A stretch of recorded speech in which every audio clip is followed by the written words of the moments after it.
Welcome to the December 11th, 2025 board meeting for the Rutherford County School System. We will be opening the meeting with a brief moment of silence or prayer and a pledge of allegiance to the United States flag.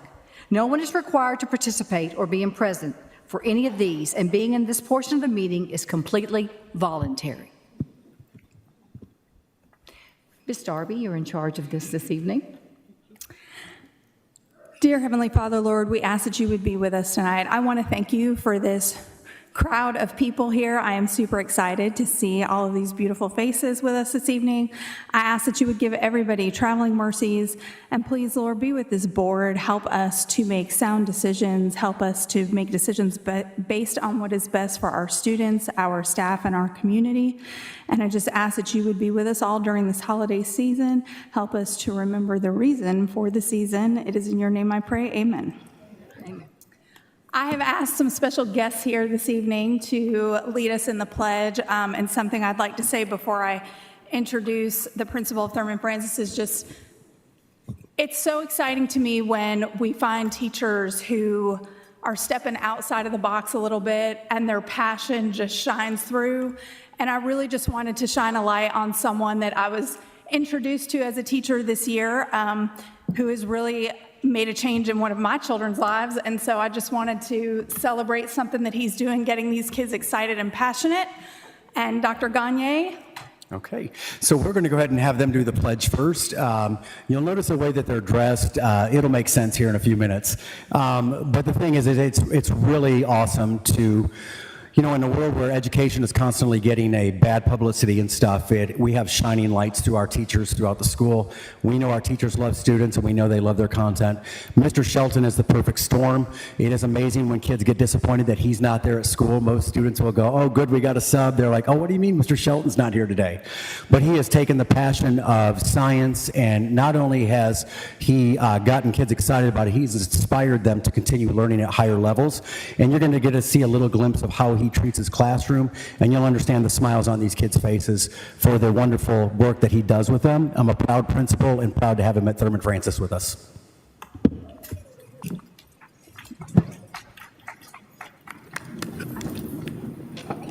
Pledge allegiance to the flag of the United States of America and to the republic for which it stands, one nation, under God, indivisible, with liberty and justice for all.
That song won't be better sacrifice.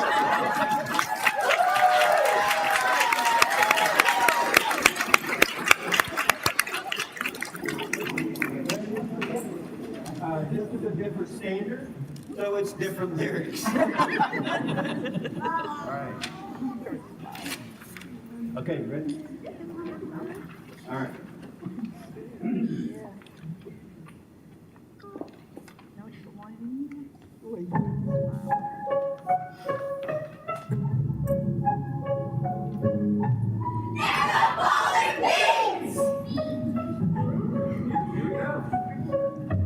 All living things, all living things, all living things react to stimuli. All living things, all living things, all living things react to stimuli in 4 ways. 4 ways. All living things react in 4 ways. 4 ways. 4 ways. All living things react in 4 ways. First the candle, the next rain, pressure and sound. Then the chemo. Smells and tastes are all around. Then there's thermo, detecting if it's cold or hot. Lots of photo, you should already know this one, right? Because photo, the remix photo, each spot. First the candle, the next pain, pressure and sound. Next is chemo, smells and tastes are all around. Then there's thermo, detecting if it's cold or hot. Lots of photo, you should already know this one, right? Because photo, the remix photo, each spot.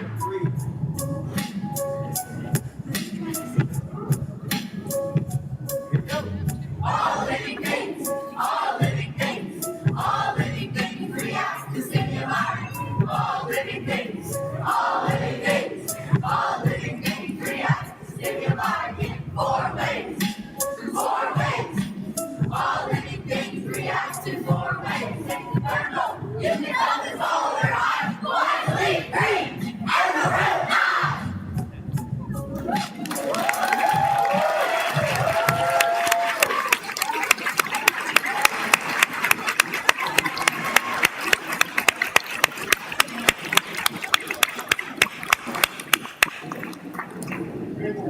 Great job. Great job. Thank you. While they're exiting, I'm just going to share something with y'all. Mr. Shelton saying to the students is, if you know the song, you know the science. And so he's trying to help them remember all that stuff by putting it to music. He wrote the lyrics to those 2 songs. And he's encouraging the kids to wear science merch. I think it's Mondays or like Science Merch Mondays.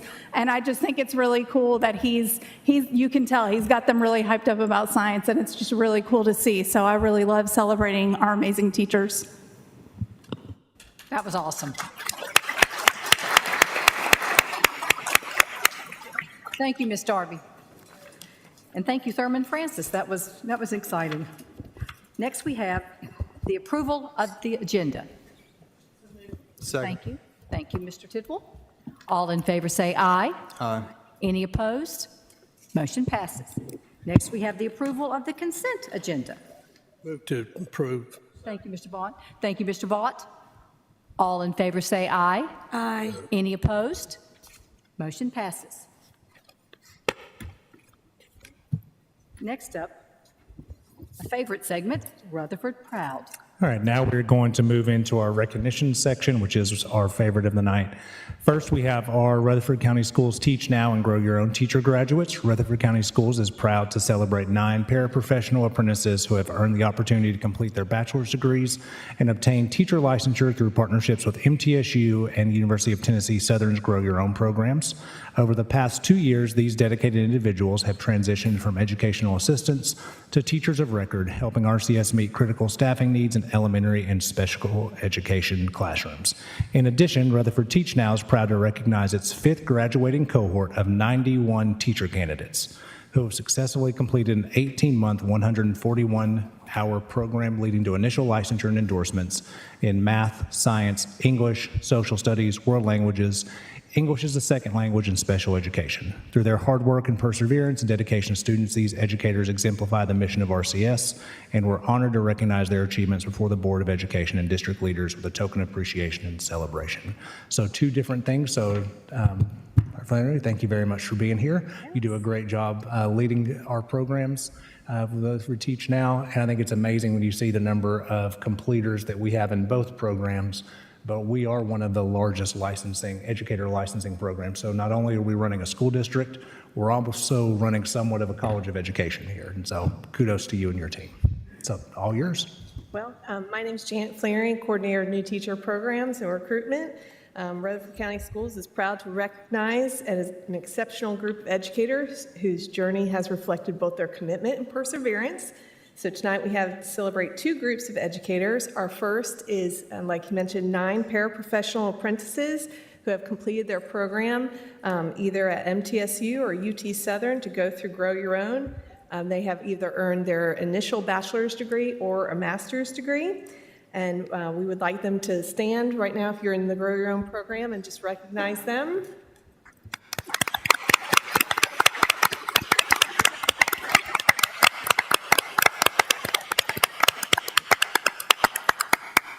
Additionally, we are honored to recognize our 5th graduating cohort with 91 teacher candidates. With this graduating cohort, we're up to 512 teachers that we have created through the Teach Now pathway. So we're super excited about that. But these programs are more than just preparing our teachers, but creating legacies. And so we'd like to have our Teach Now candidates, if you'll stand, if you are a part of the cohort that is graduating this December.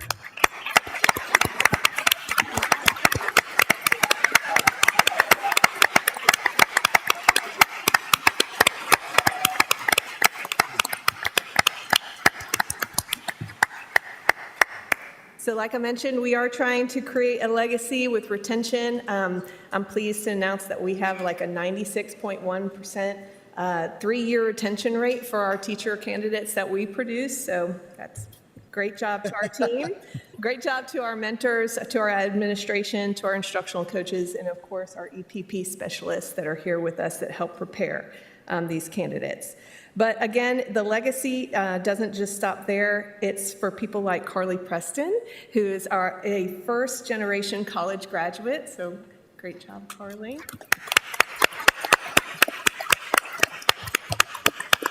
Or also some of our former Rutherford County School students who have actually returned to serve their community. It's been truly humbling for me to see former students of my own come now through Teach Now, and that just kind of ages me a little bit, so I'm not really happy about that. But we also have several children and spouses of current teachers who are now giving back to the legacy of service that their family has started. And also we have even a married couple in our program that has decided to choose this demanding journey together, and they are still happily married. So that is really a great thing.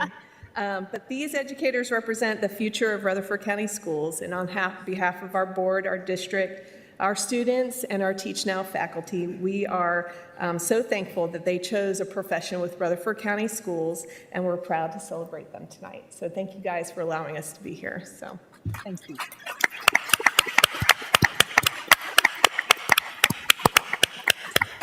We're going to take them and party with them in another room. But And before you leave, I do think it's important, so just doing some quick math. We've got about 3,600 certified teachers in our district, and to have 500 or so go through our program, so we're at about 14% of our overall teaching force has gone through this program of our own. And so to continue to have the success that we have with non-traditional licensed educators goes to our program, the support that our principals or instructional coaches are giving them, because we're achieving the most success that we have as a district. And so kudos to you all and our entire team. So thank you, guys. We're going to exit out of this.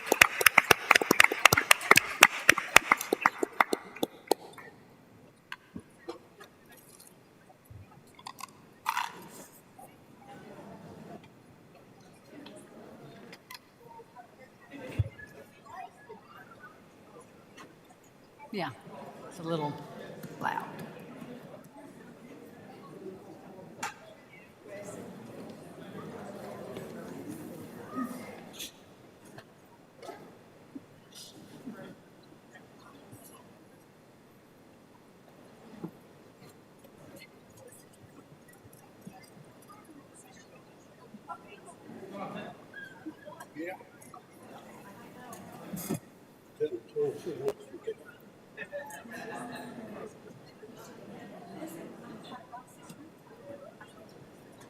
Student, too, he could go to Vanderbilt.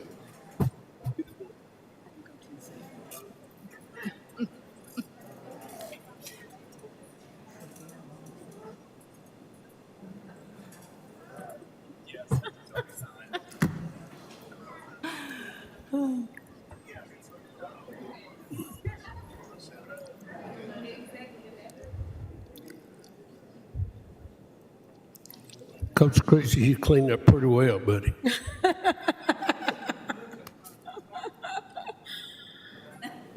Start saying. Sorry.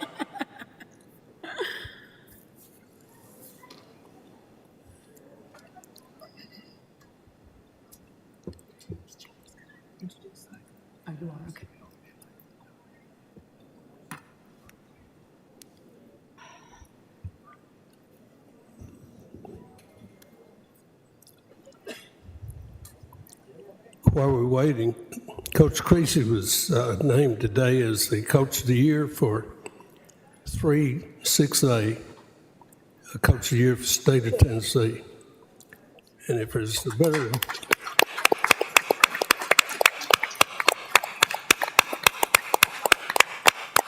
if he's not Coach of the Year for the state of Tennessee, for everybody, something's wrong, because there's not any better. So.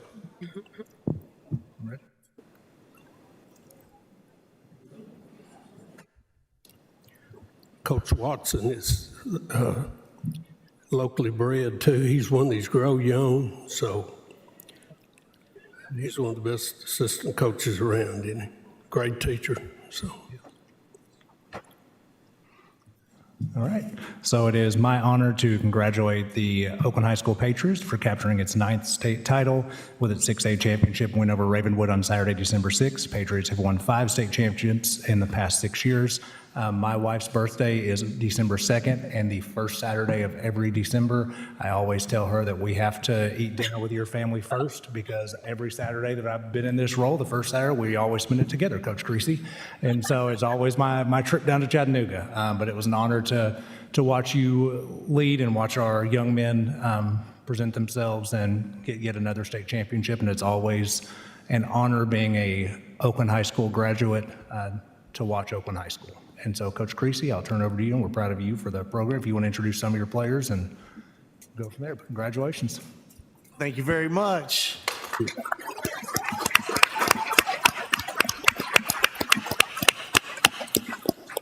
Booze this year. That's good. That's good stuff.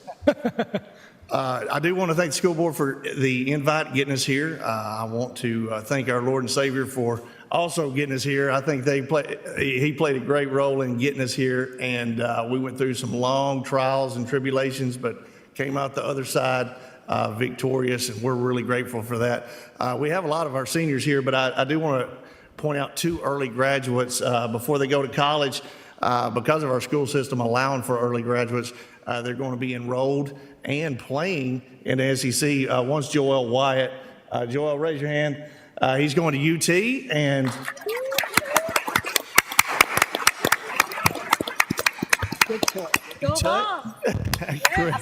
Craig Tutt is going to Ole Miss, also in the SEC.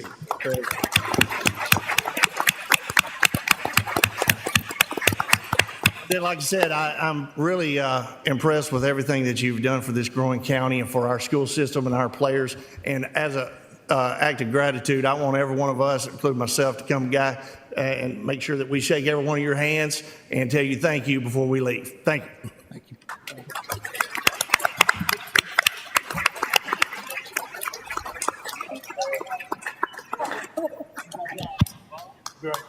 Congratulations.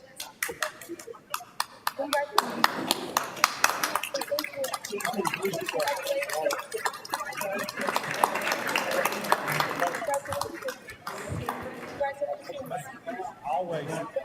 Absolutely. Congratulations. No, but you're going to UT Vols. That's my alma mater. I graduated in '99 when they were state champions. I was a football assistant. Nice to meet you. Congratulations. Congratulations. Congratulations. Congratulations. Congratulations.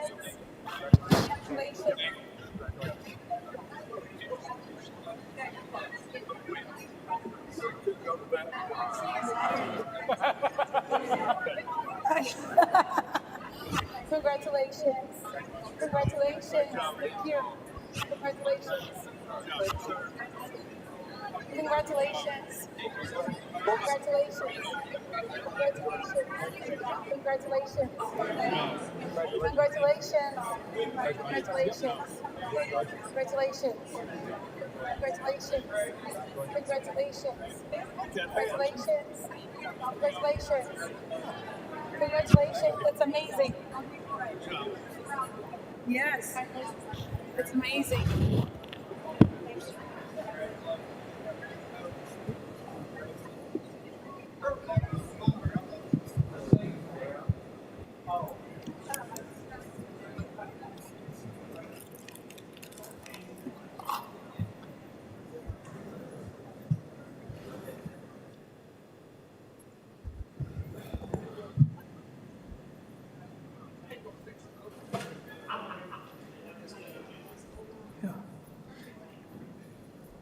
And as they're coming up, we did not jinx it because we didn't publish it.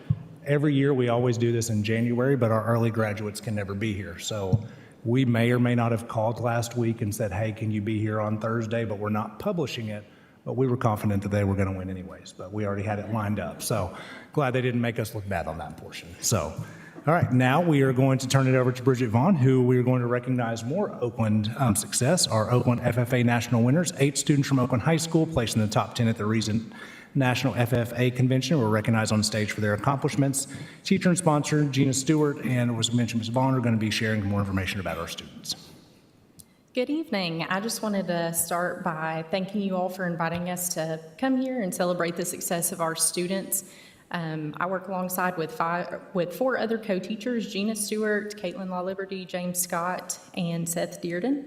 And we're honored to recognize several outstanding Oakland FFA members who, again, represented us at the national level, which is no easy feat. For these students to get to this point, they completed a research project or an SAE project or supervised agriculture experience that spanned over several years.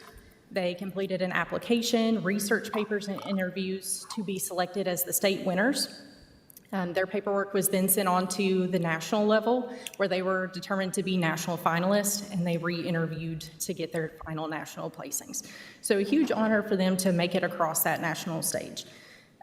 So we'll start off with, I'm just going to announce our national finalists, and those that are here with me today, I'll give them an opportunity to explain their projects. Emma Goff was a national winner in Social Systems Division 3. Sarah Wheaton, national runner-up, Plant Systems Division 5. Christopher Gann, national runner-up, Sheep Production Proficiency. Mary Redmond and Kennedy Lewis, national runner-up, Social Systems Division 4. Annabeth Cruz, Environmental Systems Division 5, 4th in the nation. Madison Rich, Plant Systems Division 3, 5th in the nation. And Lydia Moore, Food Products and Processing Division 3, 7th in the nation. I would like to, before I turn it over to my students, I would really like to thank our principal, Mr. Marshall, and our entire administrative team at Oakland High School for being so supportive of our program and really contributing to this overall success of our students. These recognitions reflect months and often years of research, data collection, and personal dedication. And the achievements that these students have won show not only academic excellence, but their strong commitment to addressing real-world problems in the agriculture industry. So without further ado, I'm going to hand it over to some of our national finalists. My name is Emma Goff, and I won first place in my category, Social Systems Division 3, with my project on balancing innovation and regulation. With increasing legislation on alternative proteins, I sought to understand the consumer's opinion on regulating the production, purchasing, consumption, and misleading marketing of alternative proteins. I truly enjoyed participating in the National Agri-Science Fair, and I hope to do it again this year and win multiple opportunities.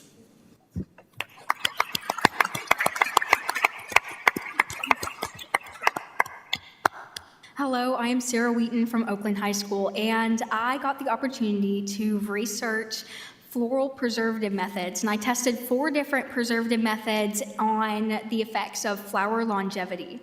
And I really want to talk about the opportunities that this research project has opened up for me. As a senior in high school, I've started my college applications, and one thing that this has done for me is it really gave me a leg up in applying for honors college scholarships and general scholarship applications. And I really hope that I have the opportunity to do another research project this year on microbial inoculants degrading pesticide pollution, and hopefully I get the same opportunities that I have this year.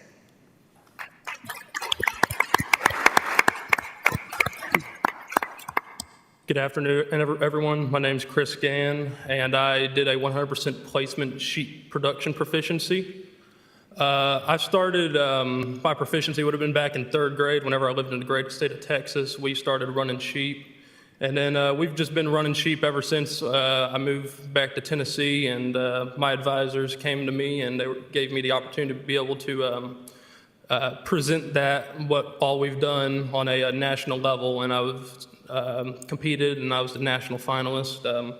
There's been countless skills I've learned and just overall work ethic, and I would just like to thank my advisors for helping me be here.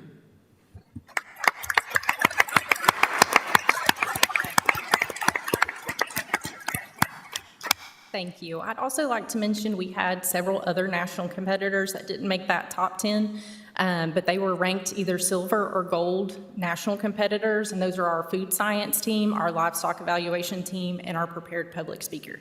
So Oakland has had more national finalists and national competitors than any other program in the state of Tennessee. Whoa. Thank you.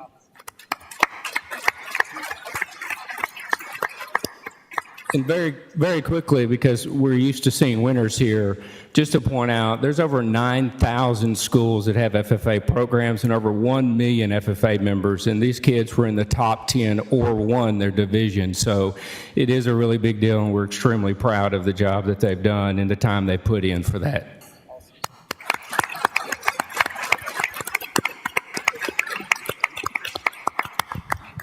I'd like to thank John Marshall for the job he's done. You know, we talked before the meeting. I don't know how smart he is, but he does a good job in hiring coaches and teachers. So he's done a good job. Did you hire John Marshall? No, but we sort of set the stage. You know, we Set the sort of, stage, okay. yeah, we open the doors, you know.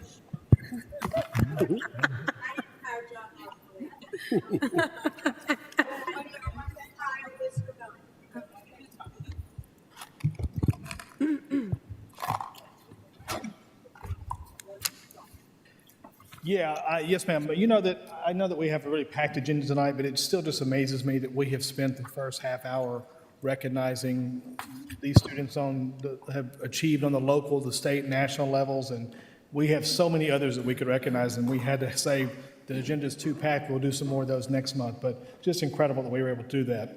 I'm happy to end this section of the agenda celebrating some of our employees, and so again, want to thank our partners at Sonic Drive-Ins of Rutherford County, Mr. Chris Spraggins and Alan Squeers, got it right? Mr. Squeers finally told me after 18 months that I had been pronouncing his name wrong for a year and a half, so I try to get it right every time now. Did I get it right? So getting closer, okay. All right, so our first tonight, the way this works is that we take nominations from the public, of course, and from other employees, and then we review those nominations and pick winners in one of 5 categories. Our first tonight is for someone in our maintenance department here at the central office, Mason Lynch. Mr. Lynch.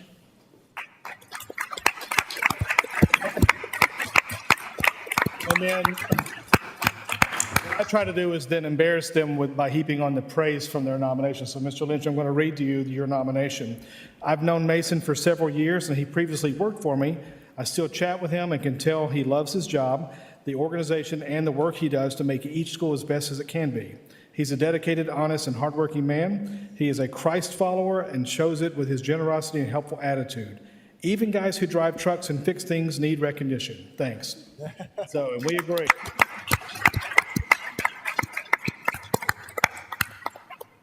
Next up is one of our bus drivers, Ben Hires. I hope I pronounced your last name correctly. Did I say that right? No, it's important. You're bus 186, right? All right, bus 186. His nomination says, "He has been the most amazing, consistent, and caring bus driver over the past few years. I was so nervous about putting my baby on the bus when we first moved here 5 years ago, but from the first time we met Mr. Ben, we were at ease. He is patient with us and dedicated to his job, and we love you, Mr. Ben." So that's from one of your parents.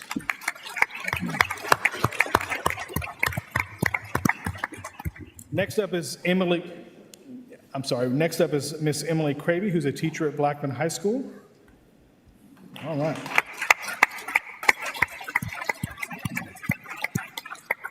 Her nomination says, "We are new to Blackman this year, and my daughter was nervous, and but she completely felt welcomed by Mrs. Cravey, first in soccer and then as her biology teacher.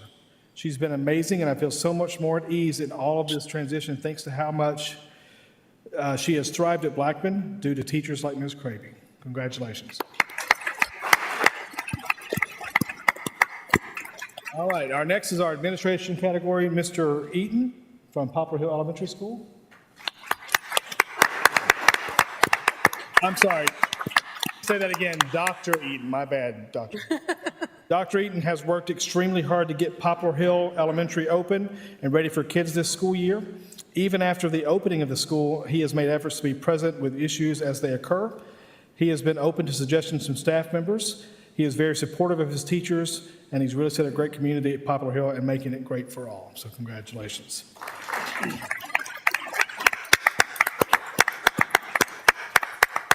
And our final one tonight, it's Miss Heather Stanley from Oakland High School, but she notified me yesterday that she was not going to be able to make it tonight, but I'm still going to read her nomination.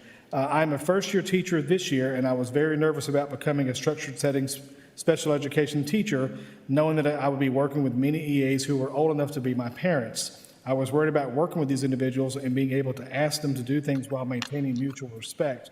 With that being said, Ms. Stanley has gone above and beyond on her job. She is so incredibly helpful and does everything I ask with pride. So, congratulations to her." And in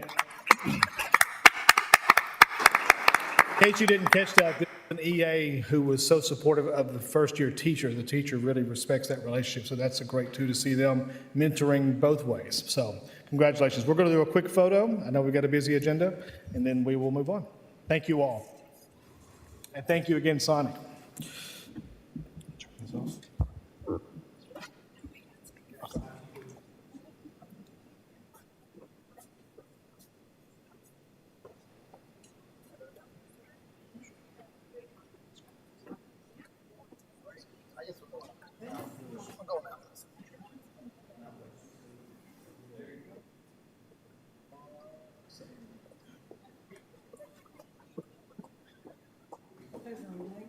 Okay, here we go.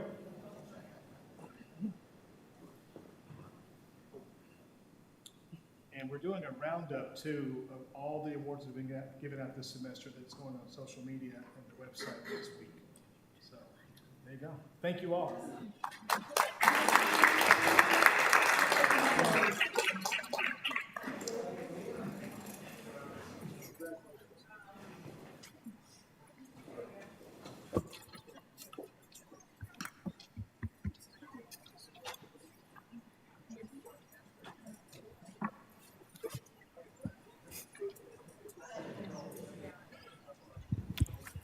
I'd like to say a special thank you to the Sonic folks for supporting the program, and it's just great to have stakeholders to support everything we're doing. So thank y'all for everything. Next, we have two very special people tonight as our guest speaker. We have Mr. Wayne Blair and Sheila Breton, and they're going to be presenting an overview of the Rutherford County Schools Foundation. And as both of them as former board chairs, I think they volunteered to help us with the rezoning tonight. They should stay all night. We'll move some chairs over. Yes. Watch us as we leave. Yeah. Good evening, Mr. Director, Madam Chair, and school board members. Thank you for this opportunity for former Rutherford County School Board Chair Sheila Bratton and myself to share the progress that we've made in the formation of the 501c3 nonprofit Rutherford County Schools Foundation. We would like to thank the Murfreesboro City Schools Foundation for sharing their bylaws We used them as a template for ours, so it saved us hours of work. Would also like to recognize and give a shout out to Emil Hassan, whose Nissan Business Education Partnership awarded over $3 million in teacher mini grants from 1989 to 2019. Our foundation, we've got some big shoes to fill. To the best of my recollection, our efforts started around the end of February or maybe the 1st of March. And there's been many hours of meetings, conversations, brainstorming, thoughts, and a lot of effort in getting this foundation formed. Thanks also to Jeff Reed. It took a minute and a lot of paperwork to form a 50C3. I had no idea. So, Mr. Reed, again, thank you so much for your time and your expertise. My part of the presentation is to introduce you to our foundation board, and Ms. Bratton will go over some timelines and procedures. At your seats are a copy of our logo and partner levels that she will address, and our mission statement. We thank Laura Smith, who basically developed the logo, and she did an excellent job. And we also are grateful to Mr. Evans for developing the RCS Rutherford Schools at a Glance, which is very attractive. We believe this will help us get our foot in the door to a lot of businesses. If you don't mind, Ms. Bratton has told me that I need to read the mission statement, and I think she's going to read it again as well.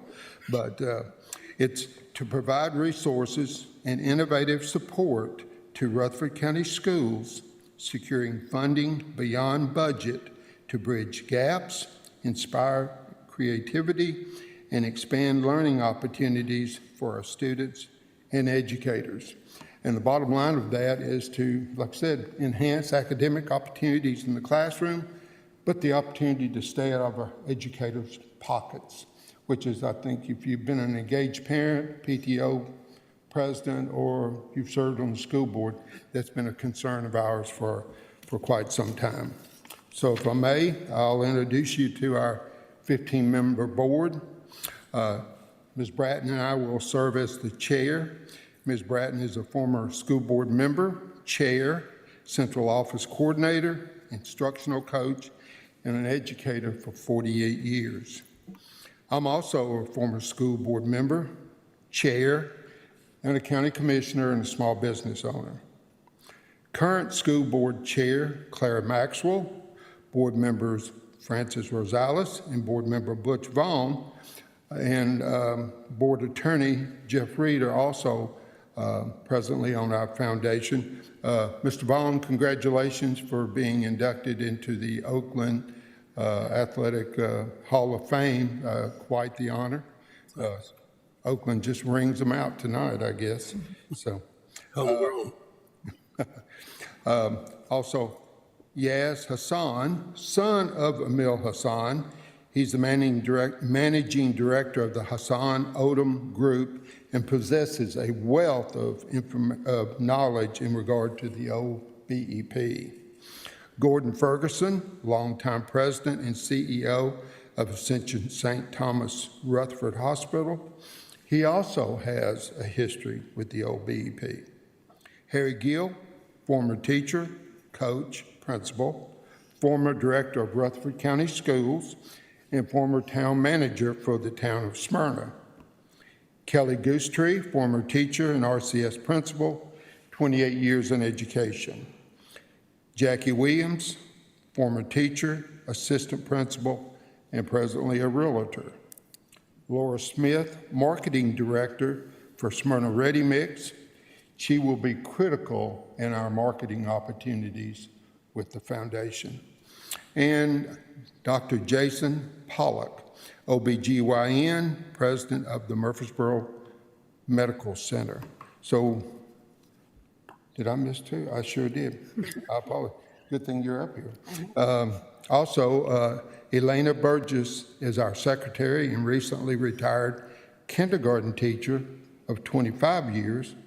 And Jenny Williams is our treasurer, and she's a former town of Smyrna council member and business owner. So we've got a really good foundation group right now, and looking forward to hitting the road and getting some funds so we can share with our teachers and our students. Again, thank you for letting us be here, and I'll turn it over to Ms. Pratt. My doctor just told me I'm now 4'11", so I'm lowering the mic. Thank you to the Rutherford County School Board for allowing us to come before you tonight with this endeavor, which has become so near and dear to the hearts of the Foundation Board. You have just heard from Mr. Blair the history of the establishment of this exciting foundation and what we have done to reach our goals up to now. Let's look towards the future. How are we planning to meet these important milestones? First, a brief timeline. December and January of 2026, we will announce the establishment of the Rutherford County Schools Foundation and its mission. We will begin publicity for the foundation in our schools and in our community. Board members will begin asking for donations in January after your approval of our SSO. Each board member has a list of donor prospects to begin the process. This stage will continue throughout the spring as we make sure our teachers know about the grant process. September 2026. Grant applications will be distributed to schools to be given to teachers. These applications are being developed by a small subcommittee within our board. They will follow the basic template that we have received from the Nissan Business Education Partnership, known as the BEP. They will be due by the middle of October for judging. Previously, grants were graded by the central office coordinator. How well I know. However, we're going to do things a little differently. As before, these grants will be totally anonymous. The committee grading these applications will be comprised of both educators and community members appointed by the foundation. There will be a rubric to grade them fairly. Again, I stress to you, these applications will be totally anonymous, and the graders will be totally unaware of the teacher, the grade level, or the school that is receiving the grant. November 2026, grant recipients will be announced. December 2026, grant recipients will attend a foundation celebration honoring our winners. And in January 2027, fundraising will begin again with grant applications being reissued in September 2027. I would now like to direct your attention to the second handout we gave you. It's the one that's got the pale blue on it. These are levels that we have established for donation recognition. We'll just briefly look at those to establish some background for this. Again, at the top is our mission statement, and I would like to repeat it. To provide resources and innovative support to Rutherford County schools, securing funding beyond budget to bridge gaps, inspire creativity, and expand learning opportunities for students and educators. It took us a while to come up with these. We wanted to do something that related to education, so we came up with some different levels and some different names for these levels. Any organization giving us $250,000 will be in the Chancellor Circle. That will be our top tier of donations. The Dean's Society will be any donation, $249,999 to $100,000. The Principals Guild, $50,000 to $99,999. An Educator's Circle, $25,000 to $49,999. The Mentors Club, $10,000 to $24,999. Now, we all know there's going to be people who are going to say, let me give you $100. Let me give you $1,000, something a little less than that, but we want to honor them also. So we have the honor roll and the alumni hall, $5,000 to $10,000 and $1,000 to $4,999. We want to thank you for your attention tonight. We hope you will be as enthusiastic as we are to provide our amazing teachers the opportunity to receive needed monies for special classroom needs and projects. They certainly deserve all the accolades we can give them in our outstanding Level 5 district. Questions? Any questions or comments? Wow, we did a great job. Did. Good, thank you. Thank you so much. We are very, very excited So about excited. this.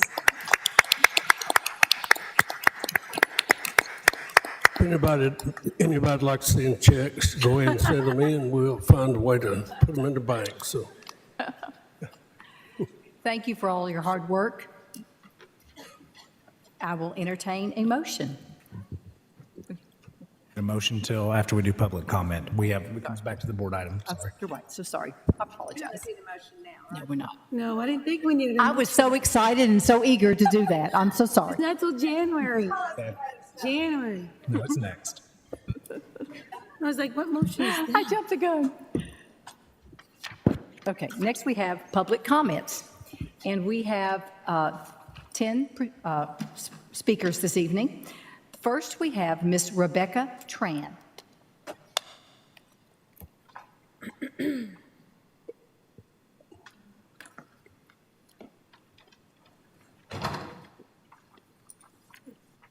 Good evening, and thank you for letting me speak this evening. Over the next 3 minutes, my goal is to change your view in regard to rezoning from just seats to actual children. We have 9 middle schoolers in our neighborhood, Gazebo Park. Gazebo Park is a subdivision that was built in the 1990s, located behind McDonald's and Main Event. We are in the county, not the city. We do not have any new construction. Gazebo Park is located 3 miles from Blackman Middle and High School and 10 miles from the new Poplar Hill Middle School. Developments happening around us have caused us to lose our school choices. My son is a member of the Blackman Castmasters Fishing Club. He loves helping other middle schoolers become confident in their fishing abilities. A mother and a teacher who decided to send her son to Blackman so he would be in a stable school environment for 3 years. Ashley, who is already spread thin, when she had a daughter at Browns Chapel and a daughter at Blackman Middle, gets to experience being spread thin again with this rezoning. Roxanne is concerned about putting her autistic high schooler on the bus since she cannot get her other child to middle school 10 miles away from our home and get to work on time. Charisse, who is concerned about her daughter's disruptions in education and social relationships that come from starting a new school. I am requesting that the area of Gazebo Park I'm requesting that the area that Gazebo Park is located in be dual zoned or have 10 seats or added to the 10 open seats at Blackman Middle to increase the chance that these 9 middle schoolers will be able to remain in their current school. We have 150 homes and 110 signatures validating our children's desire to stay in their school. If you can make room for the possibility of 400 middle schoolers being grandfathered so they can stay their 8th grade year, I find it hard to believe you can't make room for the possibility of 9 more students. Maybe if we would stop looking at us as a seat and instead as children, then maybe being more creative in your zoning approaches could be a possibility. Any other day, I would be happy to have my child go to the newest middle school. Seeing the shocking reaction of the children in my neighborhood after being blindsided by this rezoning is what led me on this path. None of us are blind to the enormous amounts of growth that are going on in Rutherford County. I asked the board, why aren't you seeing the need to communicate that rezoning is crucial to parents? Why aren't you being proactive in your approaches? Parents are the ones that are left with drying the tears of our children when they find out they're being rezoned. Parents are the ones with transportation disruptions when all along we thought Blackman was our permanent home. I ask that you be productive in these matters and do better when we know that there are more changes to come. Announcing these changes less than 30 days ago and then pushing through a vote after we assumed we were staying at our schools is misleading to all parents of Rutherford County. I assure you that our fight does not stop here. Addressing the city regarding developments that is stressing our resources will be our next stop. We ask that you consider these resolutions as they are presented to you as not just seats, but children. Thank you.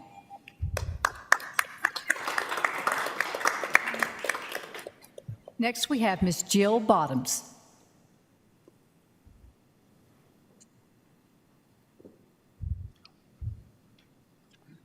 Gonna raise this up. Good evening, everybody. Thank you for letting me speak tonight. I am Jill Bottoms. I am the parent of Joshua Ortman. He goes to Rockvale Middle. He's a 7th grader and a rising 8th grader. And I am here on his behalf. He wrote a little note. I'm going to read that real quickly. He was too nervous to come tonight, so I am reading this on his behalf.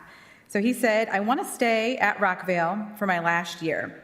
I have made so many friends this year and have done so much that I just want to stay and finish my last year at Rockvale. If I switched schools, I would not know what to do, and it would seriously damage my mental health to leave Rockvale behind. I have done and accomplished so much, and I feel truly myself when I am at Rockvale, so I really hope I can stay. So I don't want to get emotional with that, but he had a rough transition going into 6th grade. 6th grade was rough coming from elementary school. And he's finally getting in his groove in 7th grade, and the fear of ripping him to a brand new school, then to go to high school, which is another big change. So this is my final plea to grandfather the rising 8th graders to stay at their current school, with the notion, of course, that parents provide transportation and all of those kind of things. There are so many reasons why, but one is kind of what Joshua mentioned: mental health, stability, consistency. That it's such a vulnerable age. I was thinking to myself, close your eyes. Remember when you were walking down the halls of middle school, you don't know who you are, who your friends are going to be, where you fit in, and kind of right through the middle of middle school, you start to feel like, okay, you know, I'm joining this club, I'm on this team. And he's on the swim team. He's on the Rockvale swim team for the 2nd year varsity, and it's his dream to make regionals this year and to finish at Rockvale. Not just to swim for Rockvale, but to be part of Rockvale. And from a personal note, we are dealing with stuff at home. My husband is battling cancer right now. My son has ADHD, he has anxiety. So sometimes school is that only stable force where you have friends, you have an outlet, you have sports. So from that standpoint, I am just pleading that we can at least give these rising 8th graders that stability for 1 year before they transition into high school, which we know is another big change. And I know you guys have the power to make that vote tonight, and I think it would just show compassion, that human side of things. And also, we did it for the high schoolers, for the rezoning, and I think we can do that for these middle schoolers to allow that last year to be a good one of comfort and not anxiety. So thank you guys tonight. Thank you. Next, we have Ms. Sierra Gamble.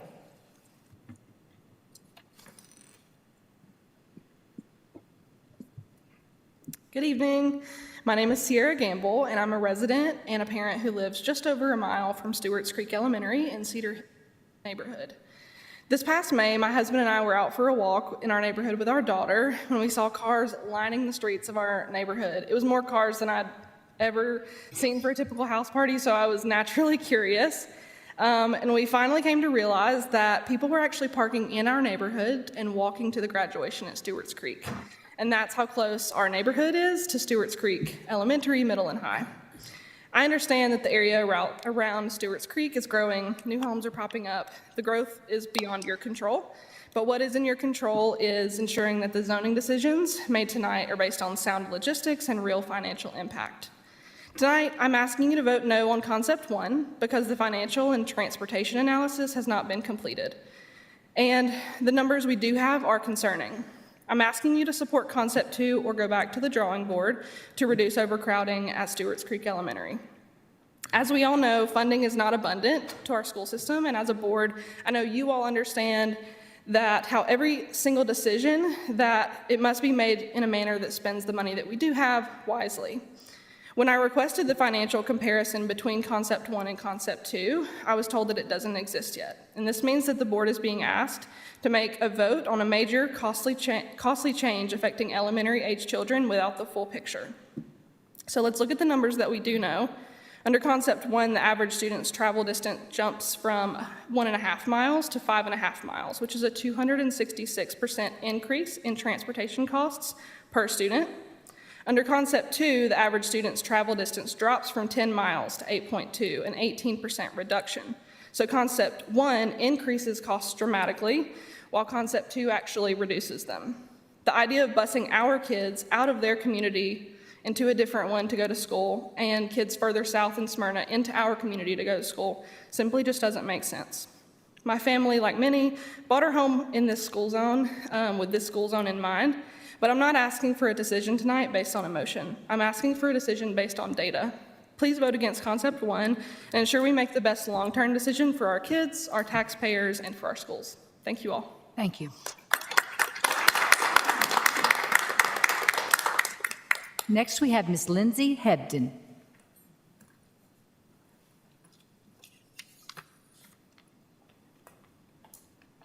Good evening, members of the board. Thank you for allowing me to speak again tonight. My name is Lindsay Hebden, and I am here in support of Concept 2 for the elementary rezoning. While I truly understand that rezoning is never easy and that the decisions are difficult for all parties involved, we must ensure that taking care of our students is our #1 priority. In voting for Concept 2, you will be providing many benefits to the current students at Stewart's Creek Elementary. First and foremost, you will be protecting and providing stability to current students, some of which were just rezoned this school year by allowing them to stay at Stewart's Creek Elementary. Providing our students with consistency is critical for their development as it helps build a solid foundation for the rest of their school days.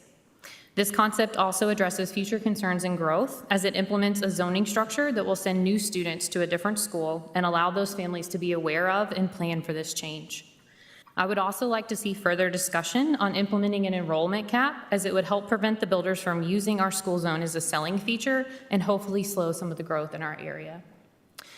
Second, you will help maintain a positive community environment for those of us located within such close proximity to the school. We have specifically chosen to live within a mere mile or mile and a half of the school to create our lives in this community. This is a value that is important to all of us, as you may have seen via our recent petition. As of earlier today, over 350 people have signed our petition in support of our kids staying at Stewart's Creek Elementary. Not to mention, we also have 2 current PTO board members that live in our neighborhood and support our school every day. Third, you will help prevent additional travel time and expenses for both students and parents.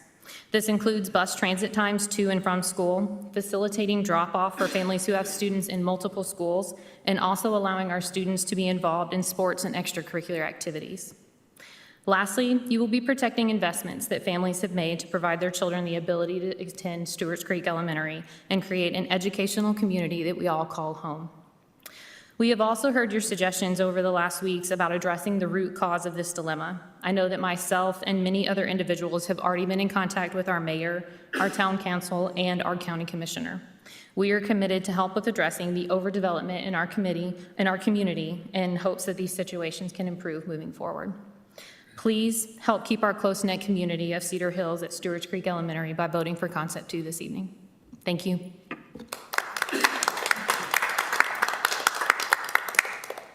Next, we have Ms. Deanna Osborne.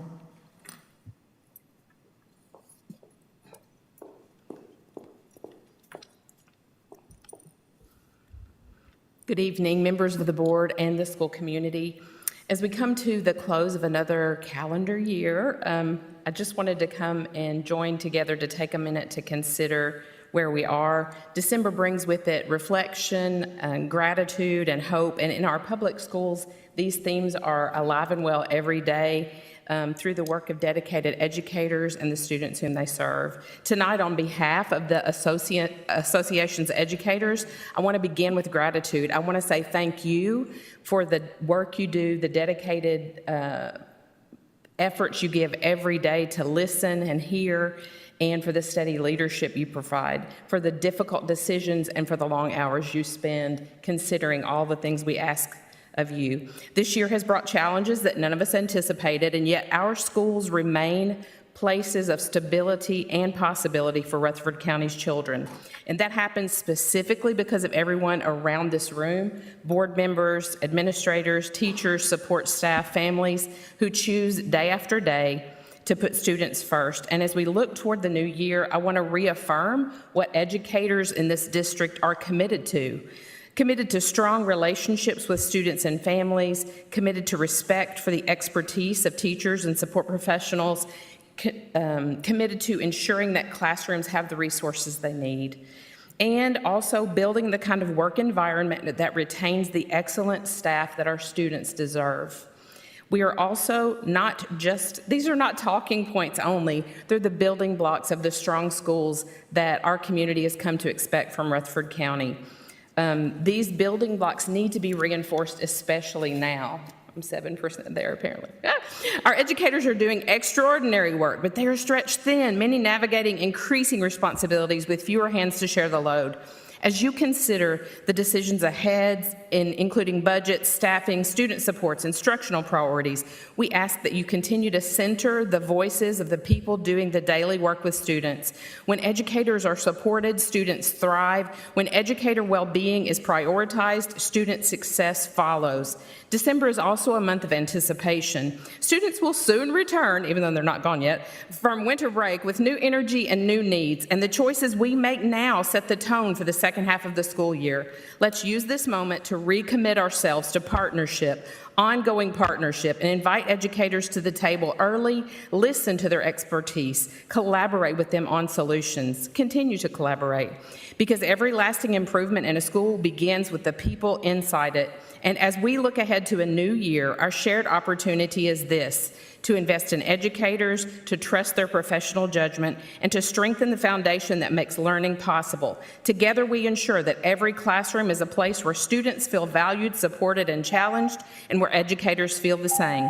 From all of those who serve and work in public schools, we wish you a peaceful holiday season and a hopeful start to the year ahead. Thank you. Next, we have Ms. Sarah Harper.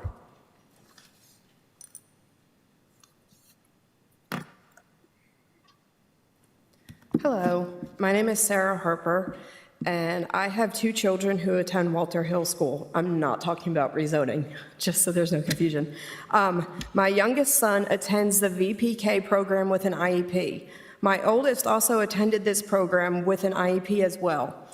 Since that time, a change has been made.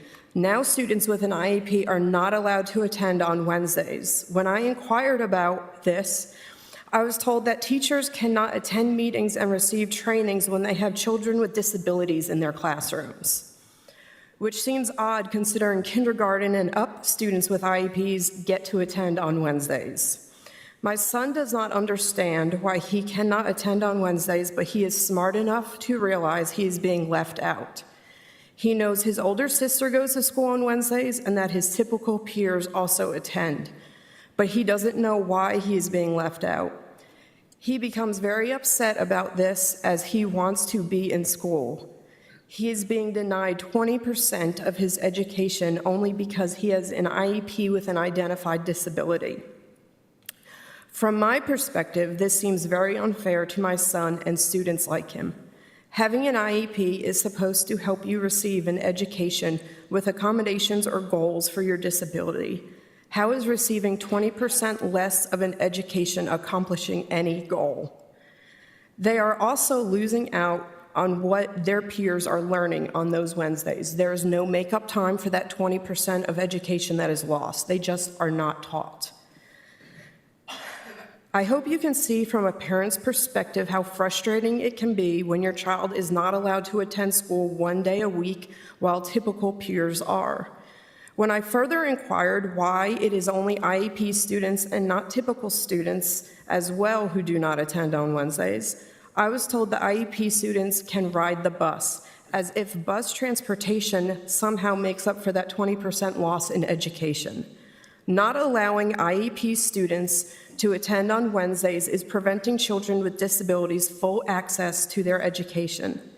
If you as a board did not know this information before, you do now, and I urge you to please look into this matter and please resolve this issue so all students can attend on Wednesdays.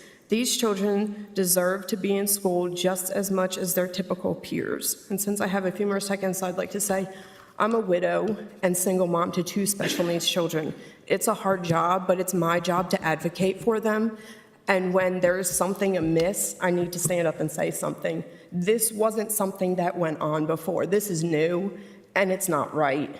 They should be attending school with their typical peers. And I'd like to leave this with my contact information with the board so that I can be contacted so we can further discuss this and come up with a solution together. Thank you. Thank you. Next speaker is Thomas Atwood.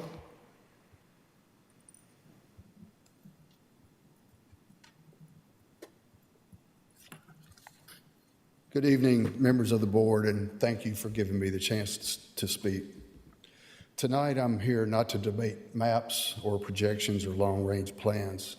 I'm here to talk about children, our children, and the very real human impact this rezoning decision will have on them.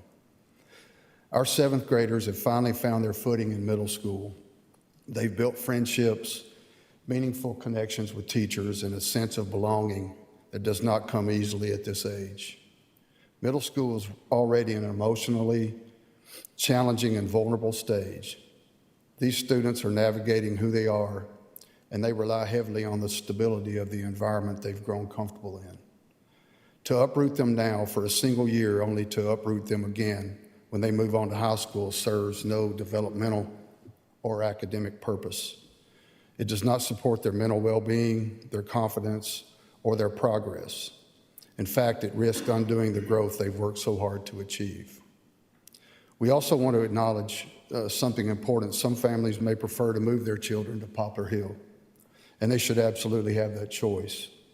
But just as their preference deserves respect, our children deserve the option to remain where they've built their foundation.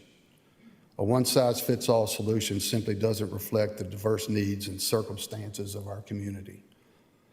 We recognize the district's logistical challenges. We understand the pressures of planning and capacity, but the needs of a system should never outweigh the immediate needs of the children within it. And in this moment, these students need stability, not another transition.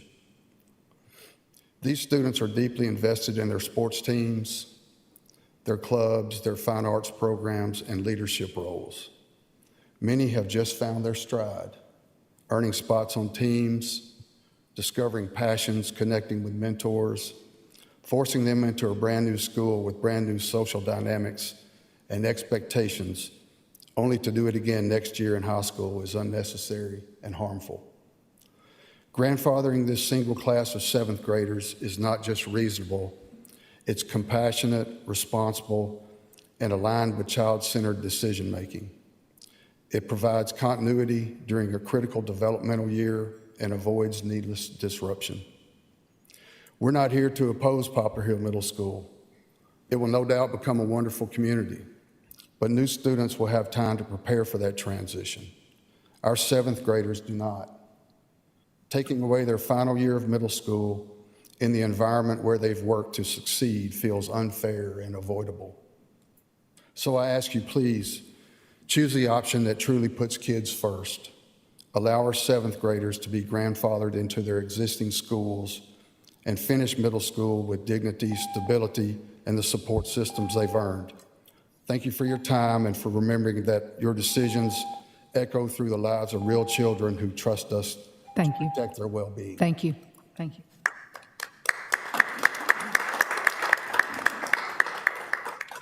Next, we have Courtney Holshoe. Hope I pronounced that correctly.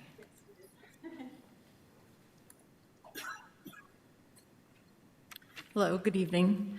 My name is Courtney Holshoe, and I'm a mom of 2 girls in the district, one at Walter Hill Elementary and one at Siegel Middle School. I'm here tonight because our neighborhood and both of their schools are included in the rezoning proposal, and I'd like to request that the existing proposal be adjusted to allow current 4th and 7th graders to finish their last year at their schools before the new zoning takes effect. My 10-year-old has been at Walter Hill since kindergarten. Next year is supposed to be her big 5th grade year, the year she gets to be the oldest in the school. Instead, she would be moved to Wilson for just that 1 year, only to move again the following year to transition to middle school. My older daughter is in 7th grade. Her 6th grade year, her first year of middle school, was very hard on her and on us as her parents. It took that entire year for her to adjust socially and academically. This year's been a million times better, and she's finally settled and thriving. Moving her to Oakland for just 1 year, especially right before she starts at Siegel High, feels like a disruption that could set her back again. I'm not asking the board to undo the whole rezoning plan. I understand why the district needs to make changes. I'm simply asking that the students who are already at the finish line, the rising 5th and 8th graders, be allowed to finish where they spent their entire school experience or their recent school experience. Grandfathering these 2 grades is a small change that I expect would make a huge difference for many families. Thank you for listening, and thank you for everything you do for our schools. Thank you. Next, we have Laura Montanez Miller.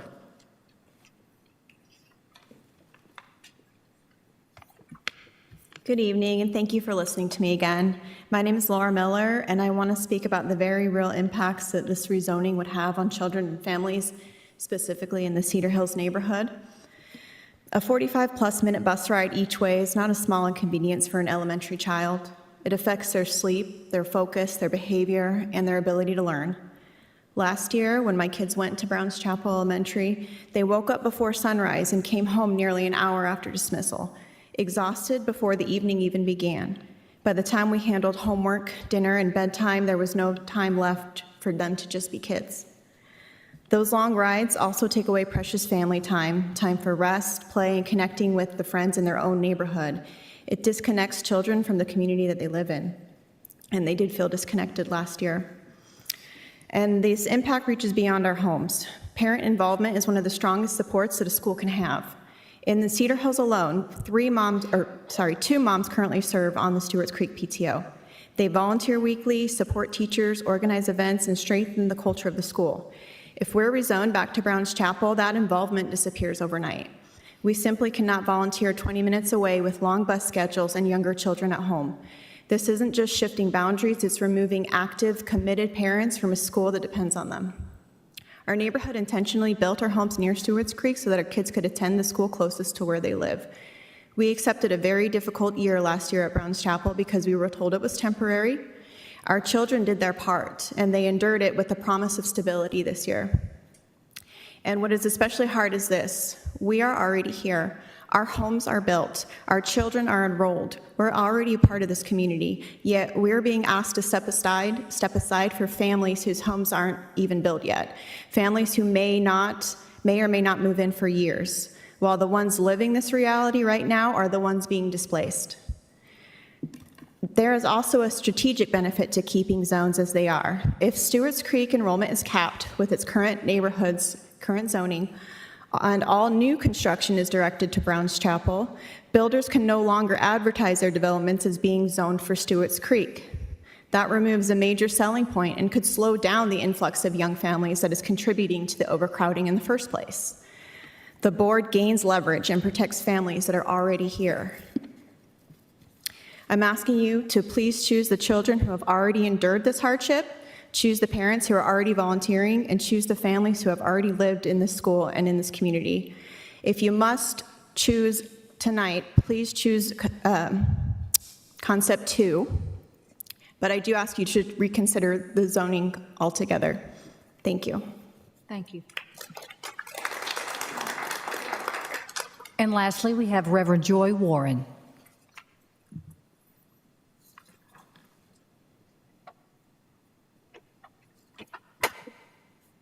Good evening. My name is Reverend Joy Warren. I'm a local pastor and parent of children who graduated from Rutherford County Schools. I volunteer with a community-based organization, Public School Strong. We advocate for honest, equitable, fully funded, and safe public schools. I love community building. And one thing I've learned during my time as a pastor and organizer of people is that it's very important, beautiful, and rich to include the voices of everyone in the community, especially if you're going to be making decisions that impact them. For the past 12 years, I have served on the board of National Farm Worker Ministry.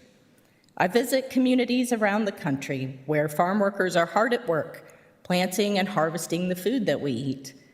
They are often left out of labor protections and other human rights that any of us think we ought to have. And yet, if they do not do their vital work, we would starve. I have listened to their stories and heard about times they had agreements with their employers regarding work conditions that were not upheld. The workers had no recourse, and some suffered dire consequences, including death. In other places, the agreements were upheld and all the parties benefited. Sexual abuse was eliminated. Fear of retaliation for reporting violations eliminated. Improvements to processes occurred. In other places, there were no agreements at all. Just the continual using up and dehumanization of workers as parts of a machine that are broken, discarded, and replaced. And then we purchase that food at a discount, ignorant of the human cost. We are blessed with amazing teachers and staff in Rutherford County. They are busy working and reworking lesson plans and trying to learn new methods and adapt to change at lightning speed. They have creative and wonderful ideas about education and life together in the workplace. Their voices are essential to the district's vision: collaborative culture, successful students, empowered educators, proactive planning. I hope we will never stop inviting their participation when decisions are made that impact them and their classrooms. Thank you all for all that you do to collaborate with all the stakeholders in Rutherford County Schools. Thank you. That's the end of public comment, and now we move on to board items. All right, you all heard from the Rutherford County Schools Foundation. So this first item is board recognition of the Rutherford County Schools Foundation as an RCS school support organization. Rutherford County Schools Foundation has been created to provide a charitable foundation to support projects and programs benefiting the Rutherford County school system and its students. Foundation will provide a mechanism to raise significant contributions for projects beyond what's capable of being funded through tax revenues. The foundation will involve the participation of local businesses and business leaders who will seek charitable contributions. Per RCS Board Policy 2.404, only a group or organization that has a cooperative agreement with the board may use the name or logo of the school district to solicit or raise money, materials, property, security, services, or other things of value. The Rutherford County Schools Foundation has provided some information requested from the board's written cooperative agreement and can be recognized as an RCS SSO. It is noted that this SSO has not received an IRS determination letter to be recognized as a 501c3 nonprofit entity that's in compliance with the BOE written cooperative agreement. The IRS letter would allow the SSO to operate out of a checking account that's separate from the Rutherford County Schools District funds. Until the letter of determination is received, the SSO will utilize Rutherford County Schools District funds for all of its financial activities and be subject to the BOE financial policies and procedures. Also, approval is contingent upon the organization providing a detailed financial policy, list of officers with titles, training acknowledgement, and annual cooperative agreement, all of which the board attorney has been notified. Recommended motion is to approve. Ms. Maxwell, Yes, Mr. Rosales. I move to approve. Thank you, Ms. Sharp. This is off to a really good start. These are some really good board members we have on our, and civic leaders in our community. All in favor say aye. Aye. Any opposed? Motion passes. Next. All right, next we have elementary school rezoning. Recommended motion is to adopt either Concept 1 or Concept 2, excluding the Walter Hill and Wilson areas. Motion. Madam Chair, Yes. I'd like to make a motion to cap Stewart's Creek Elementary School effective January 1st and to move to adopt Concept 2 for anyone coming into the district after that date and exclude the Walter Hill and Wilson areas.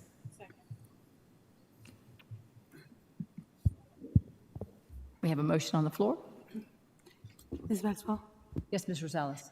Dr. Sullivan, if we cap Stewart Creek Elementary School, it's going to impact the zone that is going to be approved for it to be at Stewart Creek, correct? I think I would need a clarifying comment first from Ms. Darby. Are you, you talk about January 1st in the motion and concept 2 after that date. Does that include grandfathering all current students?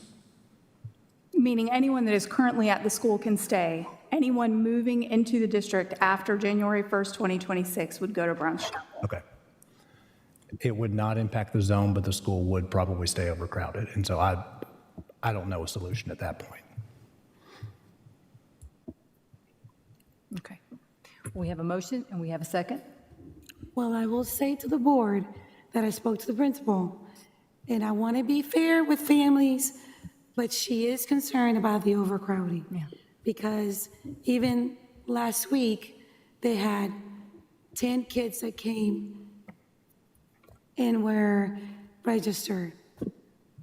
So when does the new concept map begin?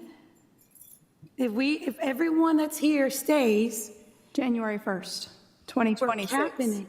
Right, so if you move into the Stewart's Creek zone after December 31st, 2025, you would then have to go to Brown's Chapel if you are in the Stewart's Creek zone.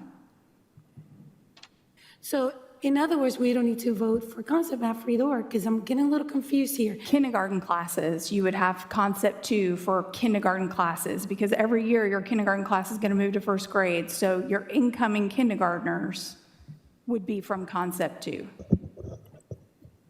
I think I'm confused. So if you're in concept 1 and you're moving into the area and we're capping it, are they going to Stewart's Creek? Are they going to Brown's Chapel? My motion doesn't have concept 1 in it. I mean, concept 2. If you're, Could I ask you capped both, it. could I ask you both to recognize the chair first before you start Okay, talking? sorry, I apologize. Okay. I apologize. Ms. Maxwell, Yes, Ms. Rosales. I'm just very confused about the capping because here's how I interpret it. The way I interpret it is that if we are capping, if we're voting for concept 2 and we're capping, that's for kids that are coming into the area in concept 1. So that means in concept 1, they're not going to be going into Stewart's Creek because we're voting in favor of zoning concept 1. So anyone that moves in that concept will be moved to Brown's Chapel. That's how I interpret it. Madam Chair. Mr. Vaughn has his hand up. Yeah, you know, I'm not going to support anything that's not fair to everybody. We let one school do that, then it's not fair to other schools that want to do the same thing and can't.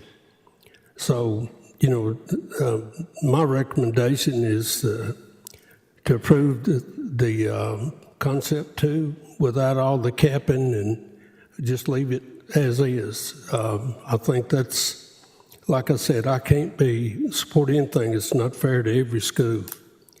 We let some do it, not let the others. It's just totally unfair. Ms. Darby, and then Mr. Tidwell. He had his hand up Mr. before I Tidwell. did, so. Yes, so a couple different things here is, as I understand it, if I'm getting the motion correct here, we're going to abide by concept 2 for the incoming kindergartners, but everyone else would be capped at enrollment, and that would last for 4 years, basically. 5th year, I guess it would be each year you have kindergarten class coming in, they'd all fall under concept 2. The issue that I have with that is that doesn't solve the issue today. This is the hybrid of what I would like to see as far as capping enrollment, but I would like to fix the problem and then cap enrollment. So I'm a little bit different on the outcome here. I would still like to move forward with concept 2. I wouldn't like to start the enrollment cap currently because of the numbers of where we're at. I think the policy or the suggestions been put forth by RSP based on the data. It would give us a little bit more breathing room, and then we can start talking about caps and stuff. clearly I brought it up at the work session. I am for capping some enrollment. I'm for there was a lady that spoke, Ms. Miller, tonight. I am for the ideas of capping off some of the enrollment when we reach certain levels. I think we have to put pressure on the developments that are happening around the school. All for that. My take on it is a little bit different in this particular scenario, in that I think we should address it, give some breathing room to Stewart's Creek, and then look at the cap at a later point if we continue to see the trends. Now, Ms. Darby. I want to remind everybody that this board told parents they had to go to Browns Chapel for 1 year, and then they could come back to the zone. And now you're talking about sending them back again. So you're talking about taking some kids and yanking them back and forth 2-3 times within 3 or 4 years. That does not provide stability. It is not in the best interest of those students. I think every parent that got up and spoke about Stewart's Creek area talked about the unfairness of making them move to accommodate room for the new people coming in. I don't know that there is a fix for this. Stewart's Creek has been overcrowded, I think, almost as long as it's been there, probably. The elementary school, I think, worse than the other two. RSP said we would be back at this table again in 2 years to rezone it again. So there is a desperate need for another elementary school in that area. And until we get there, I think the honorable thing to do, and in the best interest of our students, if the community is okay with the school where it is now, capacity-wise, let them stay there and let the new people take up the spots at Browns Chapel. And just to clarify, it's concept 2 that I was making the motion for, not concept 1. And it was anyone moving into the Stewart's Creek zone effective January 1st, 2026, would have to go to Browns Chapel. Incoming kindergarten classes would fall into concept 2. Okay. Ms. Knox. Yes, Dr. Sullivan. Would transportation be provided with the cap For the current students for anybody that moves after January 1st? to Browns Chapel, Yes, I think we'd have to. I think that's what we did before. it was. That's an unbudgeted expense, so everyone just needs to be aware of that. We did it in the past, but this was an unbudgeted expense. Second is siblings. So we're always going to run across the siblings. What are we going to do with siblings? I would just need direction. Ms. Maxwell? Yes. Can I just say something? I want to be fair with everyone, but I will tell you what happened the year that we capped Browns Chapel. My daughter was zoned in Browns Chapel, and because we took all the kids from Stewart's Creek, it was overcrowded. And guess what? As her first year in kindergarten at Browns Chapel, I didn't get to her lunches because they didn't have room for them in the cafeteria.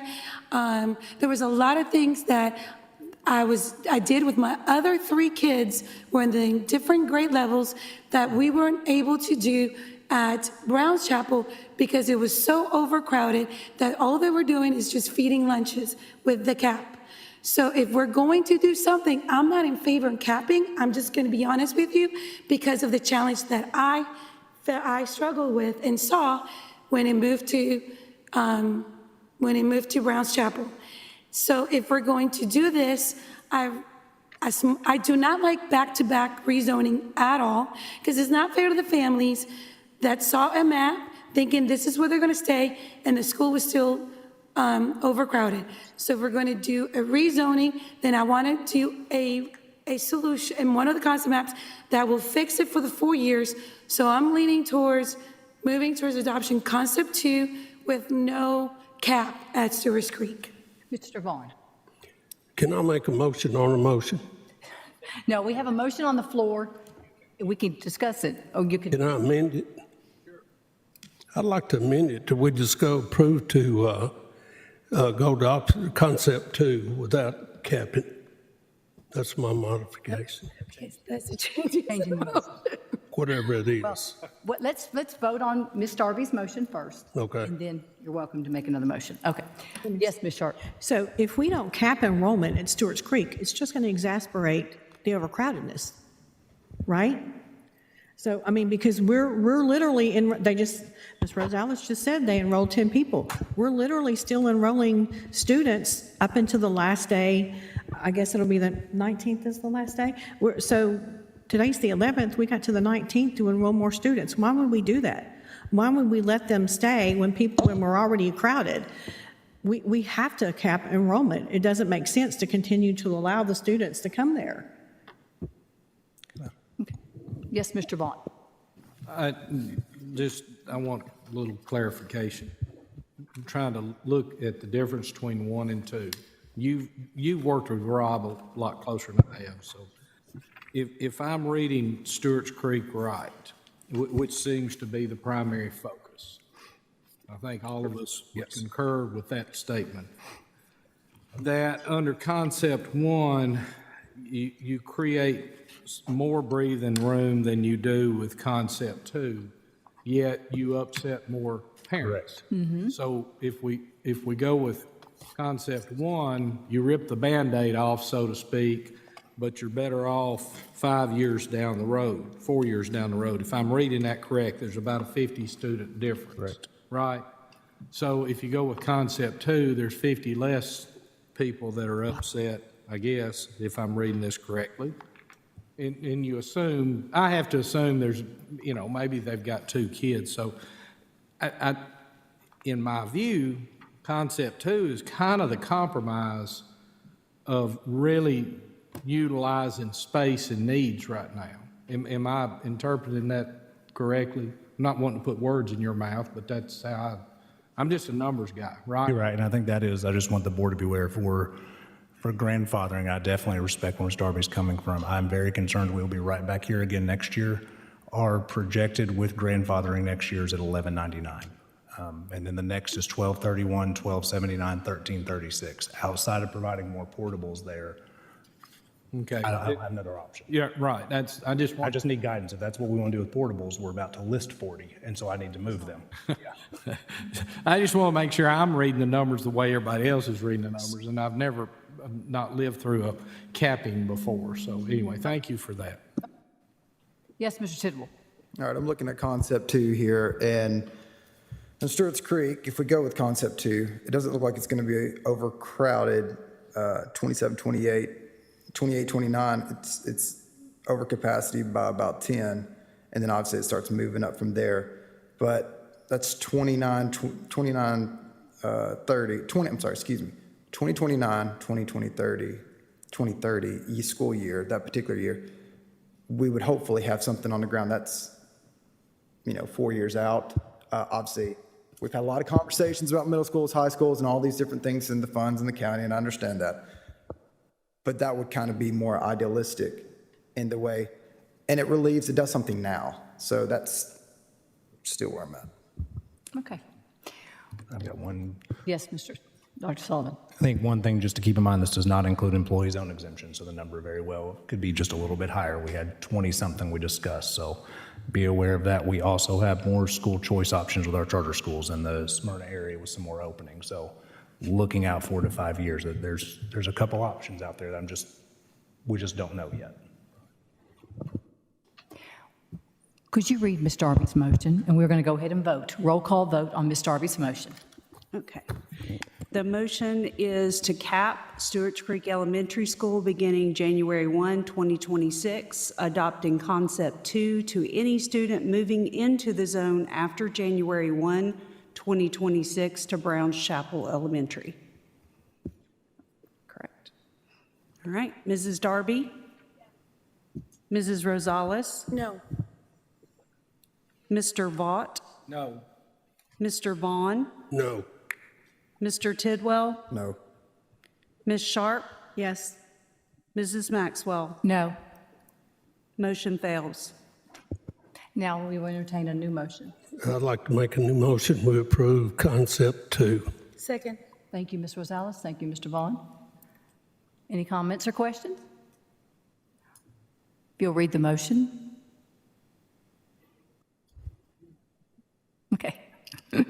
Motion to approve concept 2. Ms. Sharp? Yes. Mr. Vaught? Yes. Mrs. Rosales? Yes. Mr. Vaughn? Yes. Mr. Tidwell? Yes. Mrs. Darby? Yes. Mrs. Maxwell? Yes. Unanimous.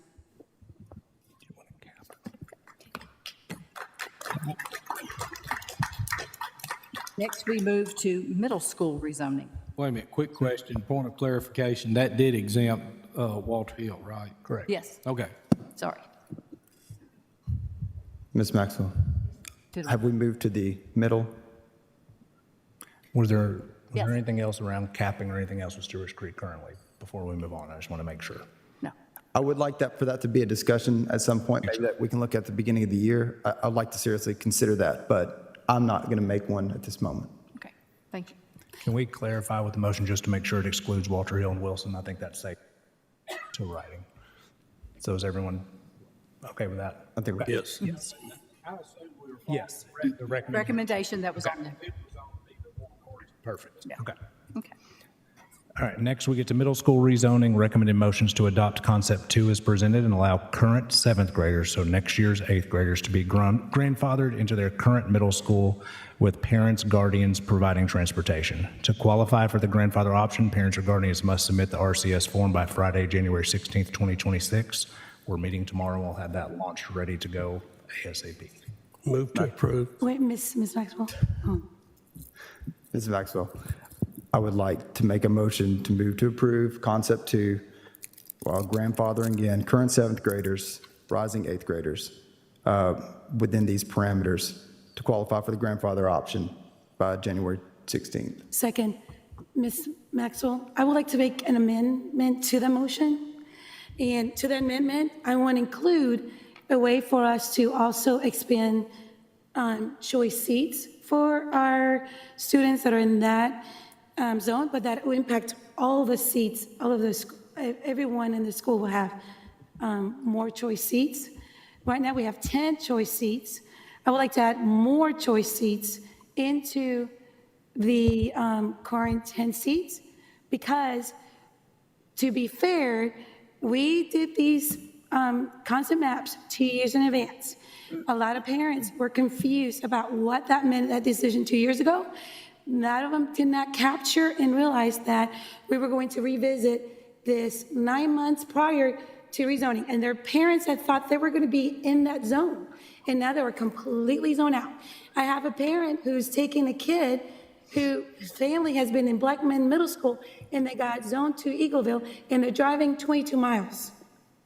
So for those reasons, I would like to expand the choice seats. Instead of 10, add either 5 or 10 more. So it'll be 15 or 20 more choice seats. Dr. Sullivan, how many seats can we add? Dr. Sullivan?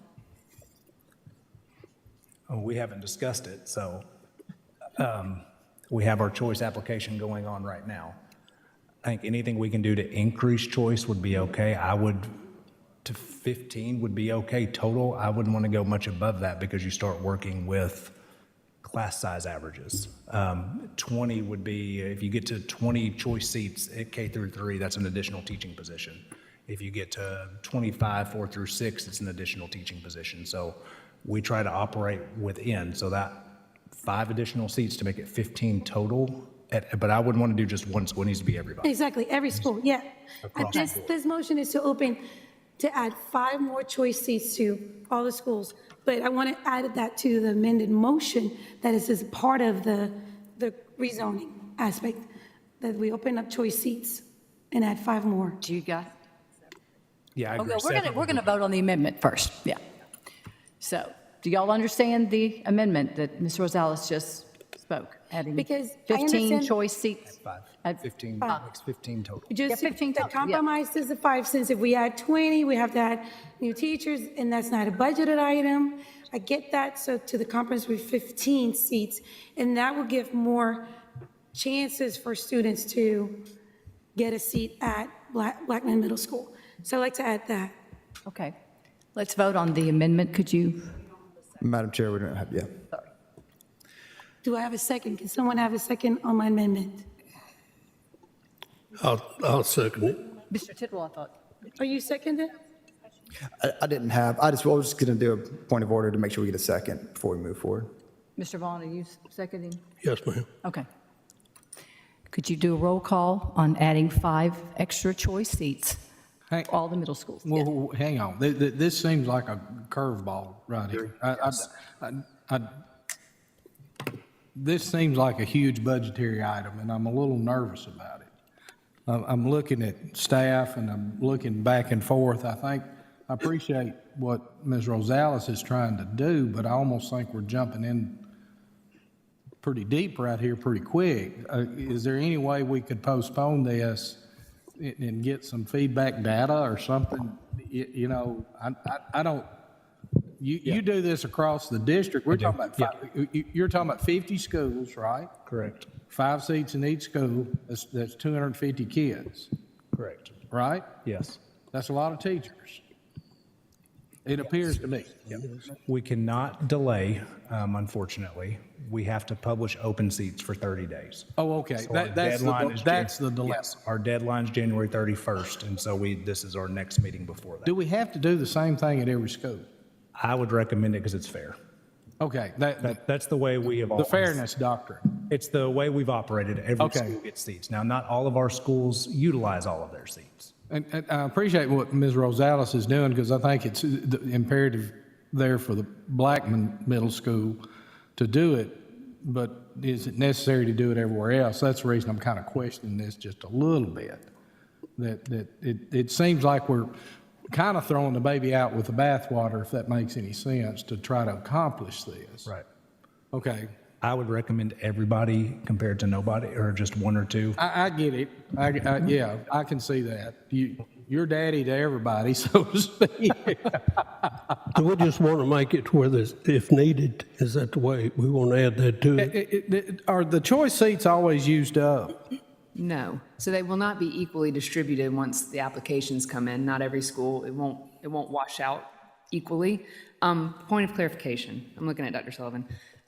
These would be 6th, 7th, and 8th, or just 6th and 7th? I think it needs to be K through 12, everybody. Oh, An additional every school. 5 seats for every So school. an 8th grader could be grandfathered in somewhere, but go somewhere else. Yeah, I think it needs to be 15 total seats at all schools.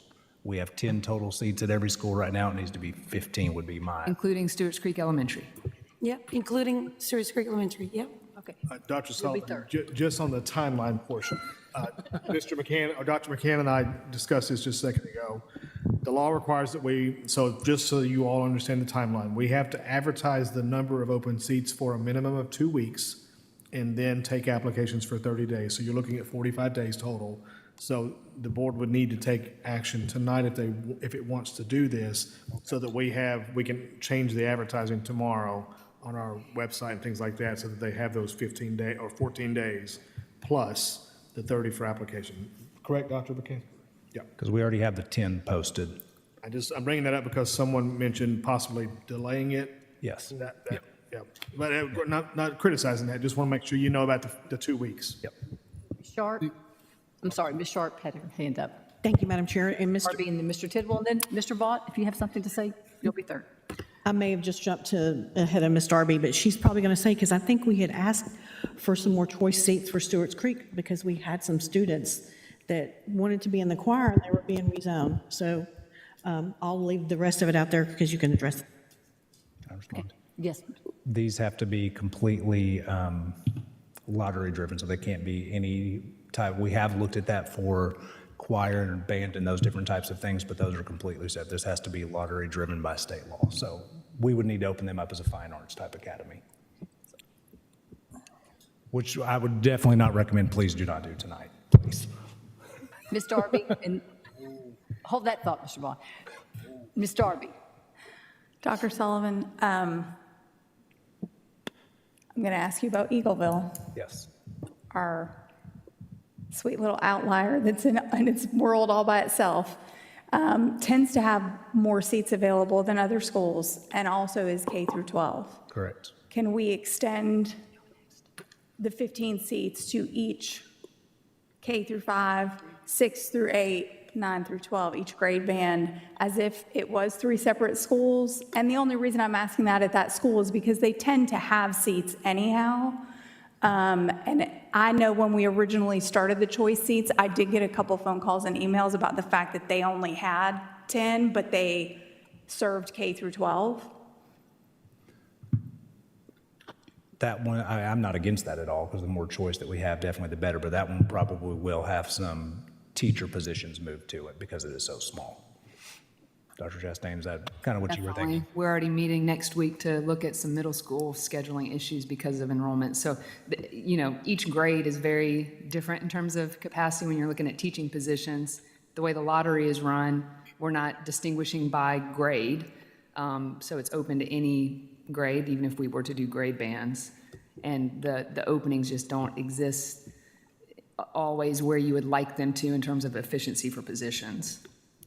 And class size. Ultimately, that's a student-driven decision for class size.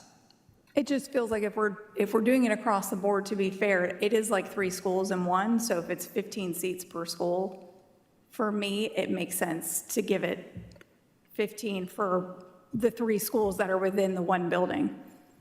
They may not all get filled, I don't know, but. They'll get filled. Mr. Tidwell. Yes. So I would only support this amendment if we did include all schools. Obviously, we all have been getting emails about different zones, different people saying, why can't you cut out me? Why can't you cut out us? And we have tried to be fair and upfront and transparent through this entire process. And it's a just challenging process. So I would support the amendment of 5 as long as, we do it for all the schools. Mm-hmm. So I think you raised a great point. If we have capacity over there, I certainly would support that as well. Would only upping it to 5? We're not really talking about teacher placement changes other than maybe adding a position at Eagleville that's more significant. More transfers than anything else. Okay, so we're not talking about a huge budgetary item. Logistically, parents are providing transportation for it, so that's not an added cost. Okay. Well, Mr. Vaught, did you have something you wanted to say a minute ago? I had a couple thoughts, but Okay. Yes, Mr. Vaught. I just like to say that I've opened a middle school, and I can tell you, parents, if you're involved in these rezoning, it's going to be a great opportunity for your child to experience something brand new. And every one of these schools are going to be offering the same things. So don't be concerned if your child's in the choir or the swim team or whatever. Every school's all of them are middle schools and everything going to have the same thing. And just the opportunity to be involved in something brand new is a great experience for kids. And I can tell you from experience that the kids, once they're into it, they really be excited about it. Just need to give them a chance. Thank you. I need to. Yes, Dr. I know this is a strange thing, but I try to be aware of all of it. If we're including Eagleville 912, just be aware that those 15 seats very well could jump them in TSSAA classification. That is a huge deal. Yes, it is. Go from 1A to 2A. They don't want to potentially, do that. And that is not something I would imagine Eagleville would want. No. But it's just something to consider. It may not. The current cutoffs are for 4 years. Right now, they are the 42nd largest in 1A at 338 students. The cutoff for 2A is at 351. So this would, on the next classification, jump them to 2A if everybody else stayed where they were.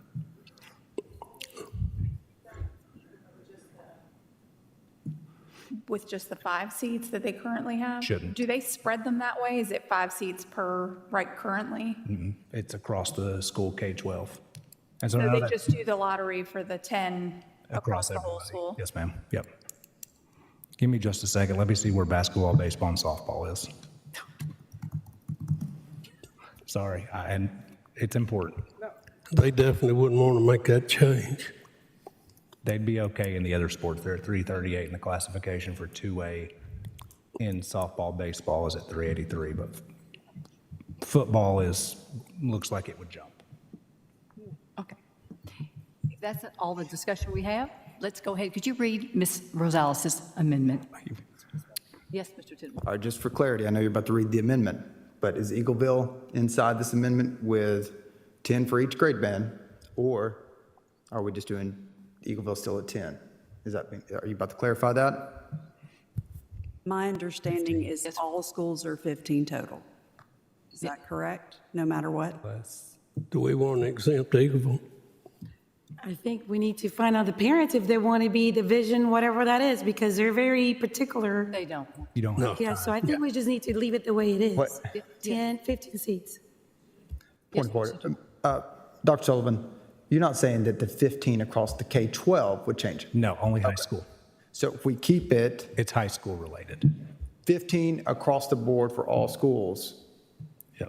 we're good. We're not even having this secondary They're conversation. flirting with it anyways, and it's something they always watch, but it's something we watch consistently. Okay. Okay, thank you. So we want to exempt them, is that right? No. We want to exempt Eagleville? No, it's 15 total for all schools, All not schools. 15 additional. Ooh, No, okay, Yep. yes. All right. So the amended motion is to offer 5 choice seats in addition, making it a total of 15 seats for all schools. Yes. Correct, yep. Mr. Vaught, Yes. Mr. Vaughn, yes. Mrs. Darby, Yes. Ms. Sharp, Yes. Mr. Tidwell, Yes. Mrs. Rosales, Yes. Mrs. Maxwell. Yes. Motion passes. Who's going to take the heat for this if you're an Eagleville and you have to go to 2A? Now we need to get back to the middle school. Now we need to go back to the middle school, and I believe we had a motion from Mr. Vaughn, second. No, motion from By Tidwell. Mr. Tidwell, okay. Second. And thank you. And seconded by Ms. Rosales. Could you read that motion, please? Yes, this is the one that's on the agenda, correct?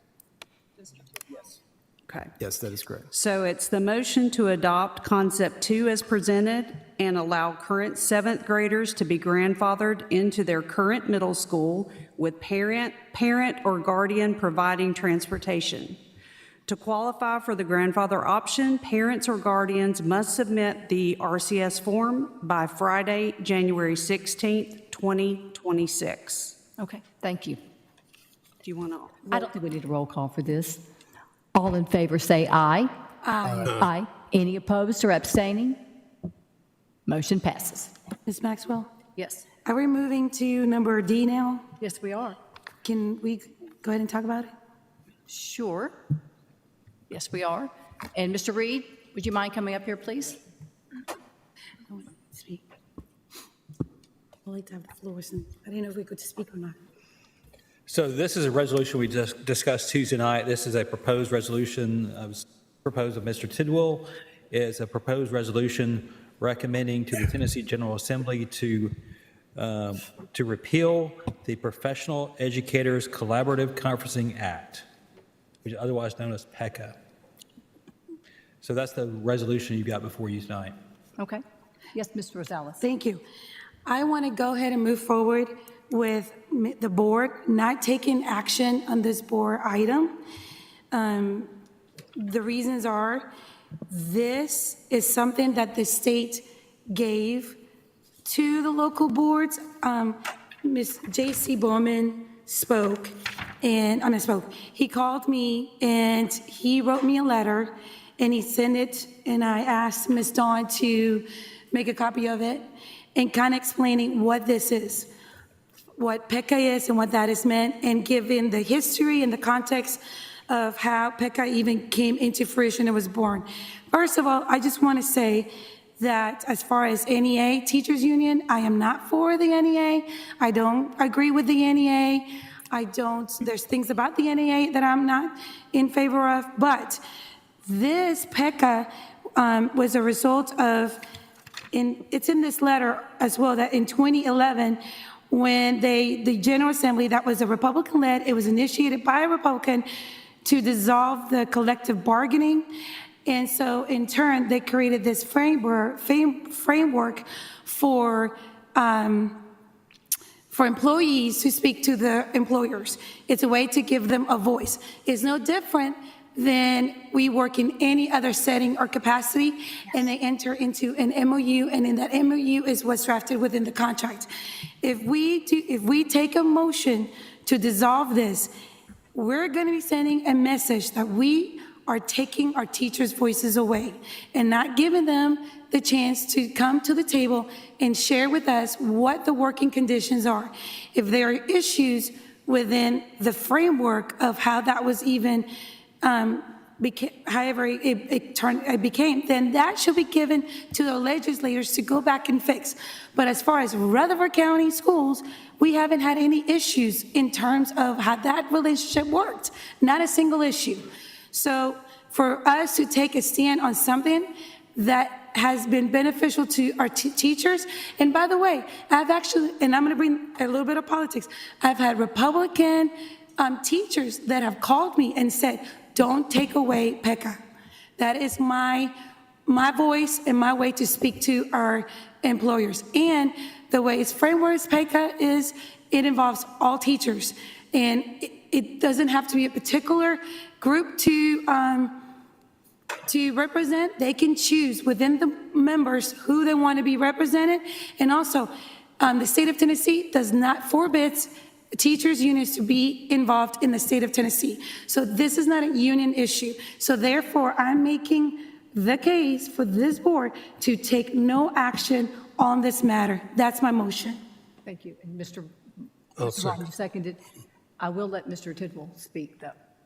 Yes, absolutely will not be voting in favor of postponing this whatsoever. So let's just give a rundown, which I did this when the last time stuff came up. But now we got a resolution here, and I brought it here for a reason. So let's do a quick rundown on what that looks like. These members, these organizations, which they are unions, they're not unionized, but they just transferred the name to association. So I'm only interested in what it looks like in practice. When you talk about collaborative conferencing, it sounds really nice, but everyone has our phone number, our emails. I talk to teachers, librarians, those that agree, that disagree. We are able to still have those conversations. It's not required to have this. But let me tell you what this does. So these organizations, as Ms. Rosales had just said, that she's not in favor of the NEA, but the NEA doesn't exist without organizations like the TEA, which is Tennessee Educators Association, which doesn't exist without the REA. So the money gets funneled straight up there.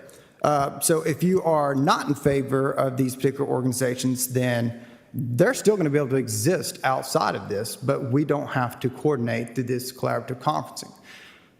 I'm going to, and the statement was made, well, this has not changed anything for us, or this had no effect on us. Let me just tell you what happened. So on October 15th, in this boardroom, we had a policy committee meeting.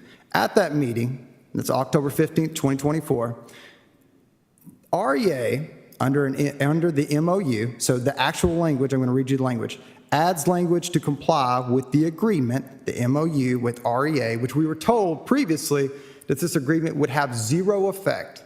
Here's what they decided to add. Under the MOU, they suggested to include mental health under excuses for a sick day. Of course, I voted no against that. That is a very vague answer. We have plenty of options for sick days. It's meant for your sickness. Mental health is very vague. Secondly, and I'd like to put some emphasis on this one, the REA wanted to add gender to our discrimination policy. Sex is already included. So what is gender? So when I asked that question to our lawyer, we didn't get a straightforward answer. Dr. Sullivan stepped in and said, we're going to go with the state's recommendations on discrimination policy. The REA, the TEA, and the NEA are not only inherently political, that is a core function of what they do. They are lobbyers. That's what they do. So if you agree with them, support them, and they'll lobby for what you agree with. But I am not for, and never will be for, collaborating with a strictly political organization at this boardroom. I'm not doing it on one side of the aisle or the other side of the aisle. And so for that reason, I would urge the board members here to look at the actual facts. Look at what was brought forth, not the talks, not the soft words. Look at the action of what was going on, and then make your decision. Because right after, as I would hope that this motion would fail, I will be making a motion to approve the resolution. And I'll add one last little fact in there. You say go to the state. We already have state level support on this. So just like what we had a similar reaction to this in the past of another resolution that got brought forth and then got voted up, then turned around, had a recess and got voted down. It still passed. It's still going to happen. But I think it's important that this board think through this process, look at the facts. Look, I know J.C. Bowman, I've talked to him about different things. I don't have the professional educators of Tennessee, it has a place. They're not nearly to the same level as others. But and irregardless, anyone, any teacher, any person can contact any of these board members and their voice will be heard. And so that avenue is not closing with a push for this resolution to pass. Ms. Maxwell? Yes, Ms. Rosales. Before we vote, I have to say something. First of all,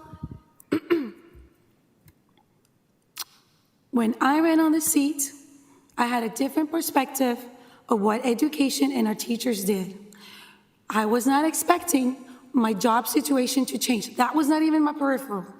When things changed, the very first thing I did, the very first thing that changed was that I was brought into the classroom.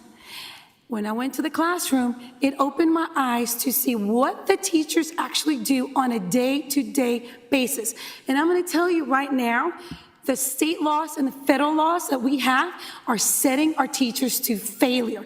Why? Because when you have a room full of 20 kids and you got one kid that is yelling like crazy with throwing a fit while you're trying to teach them, and you have two other kids that don't speak the language, and you have all of these things trying to keep behavior, it says a lot of what they have to go through day in and day out, and they're showing up to work every single day. They're not giving up on our kids. I went last week, I was this close to saying, I give up, I'm not going, because I had a very hard day. The teacher took a day off because she needed a mental day off. Thank God she had a day that she could take off, because if she didn't take that day off and she came back to that school the next day and she wasn't refreshed, would she take out all her frustrations out on that child? Probably so. And you know what? We will end up in a lawsuit because she did something that was not the right way, because she was fed up. That's what our teachers go through. And you're bringing all this stuff about the NEA and the REA and all that. I'm going to challenge every single board member to go and step into the classroom and be a teacher for a whole entire day. And then when you come back, you tell me if they're indoctrinating our kids. You tell me if they are even talking about sexuality, and you tell me what they're doing. Because you know what I've seen? I've seen teachers pray for our kids in front of them and say, they're having an issue. They come, hey, let me pray for this kid. And you know what? They're putting themselves on the line when they're praying, because they're not even supposed to be doing that. But they do that. Why? Because they see this as a ministry.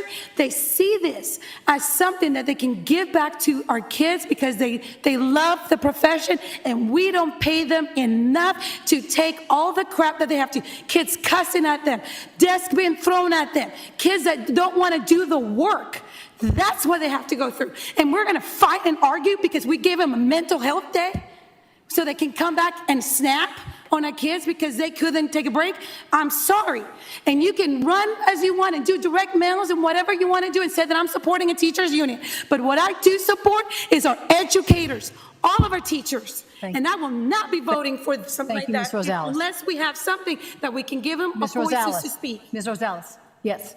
Yeah, I mean, that was a great speech. My thing is, I have the facts are here. I've told you the dates. Go look up the dates. I'm not asking you to believe me. I'm just telling you to look this up yourself. So everything that I have pointed out is factual. So I'm asking this board not to worry about, the perception. Just look at this from a logical standpoint and make your decision from that. That's all I'm asking for. I'm not asking for anything other than that, and I will leave it at that. Okay. We have a motion on the floor. Ms. Rosales' motion was to take no action. Mr. Vaughn has seconded it. Roll call, please. Mrs. Rosales? Yes. Mr. Vaughn? Yes. Mr. Tidwell? No. Ms. Sharp? Mr. Vaught? Mrs. Darby? Mrs. Maxwell? Yes. 4 yes, passes. We will take no action on this. Thank you. Next, we move. Actually, let's take a 5-minute break, please. We've been here quite a while, and I think there's some people that could use a 5-minute break. Thank you. We'll convene at 7:40. Yeah, 6 minutes.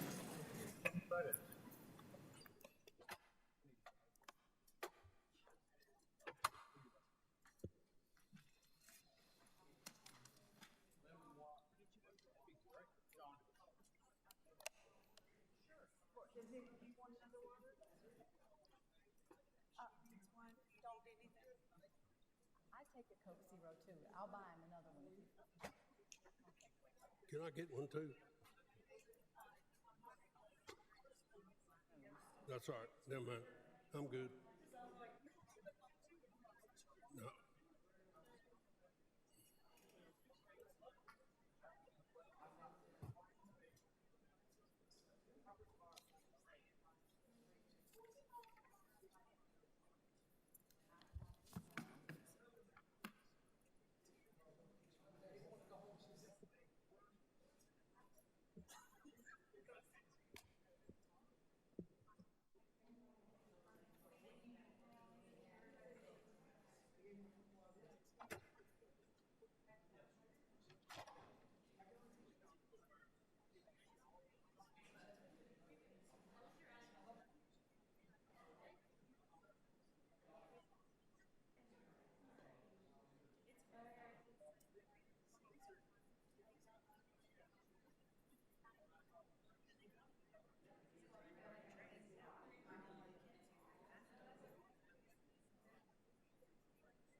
You have a minute and a half.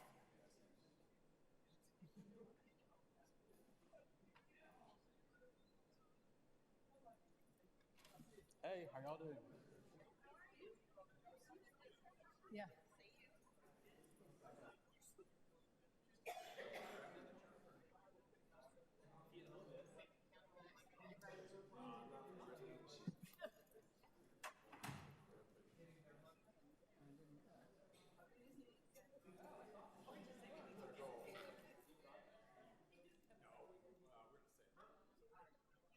Sorry, Ms. Darby, that took longer than I thought.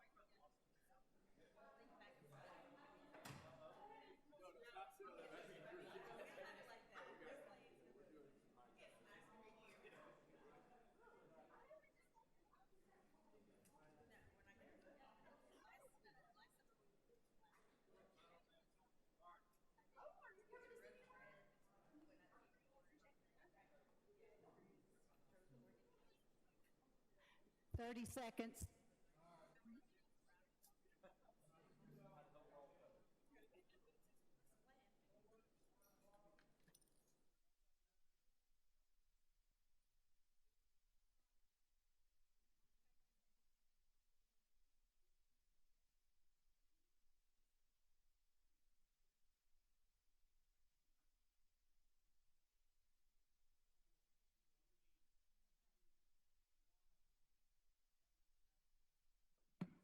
Although we are missing our esteemed leader.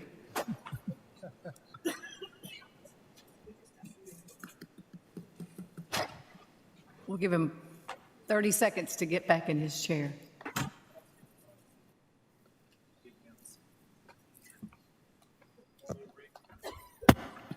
Go for it.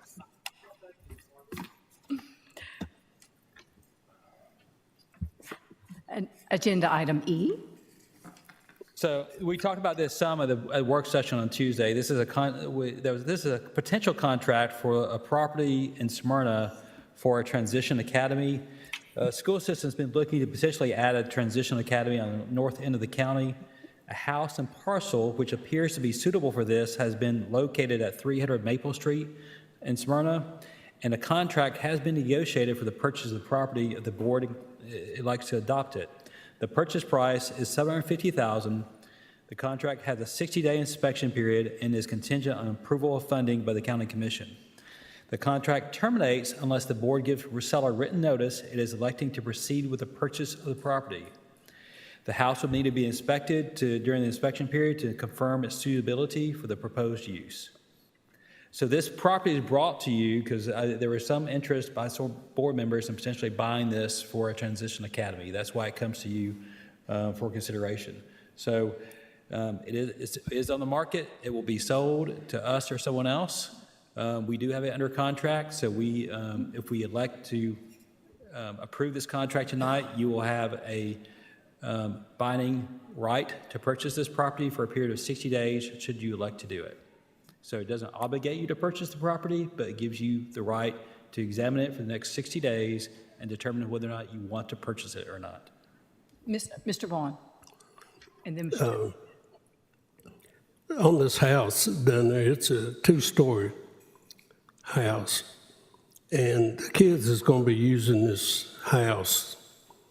One concern I have is the second floor is not accessible to those kids unless you put an elevator in this house. Mr. Lee, I don't know how much the elevator costs, but I'd say we're going to be close to getting to $1 million on this property to get this accessible, suitable for all the kids that are going to be utilizing it.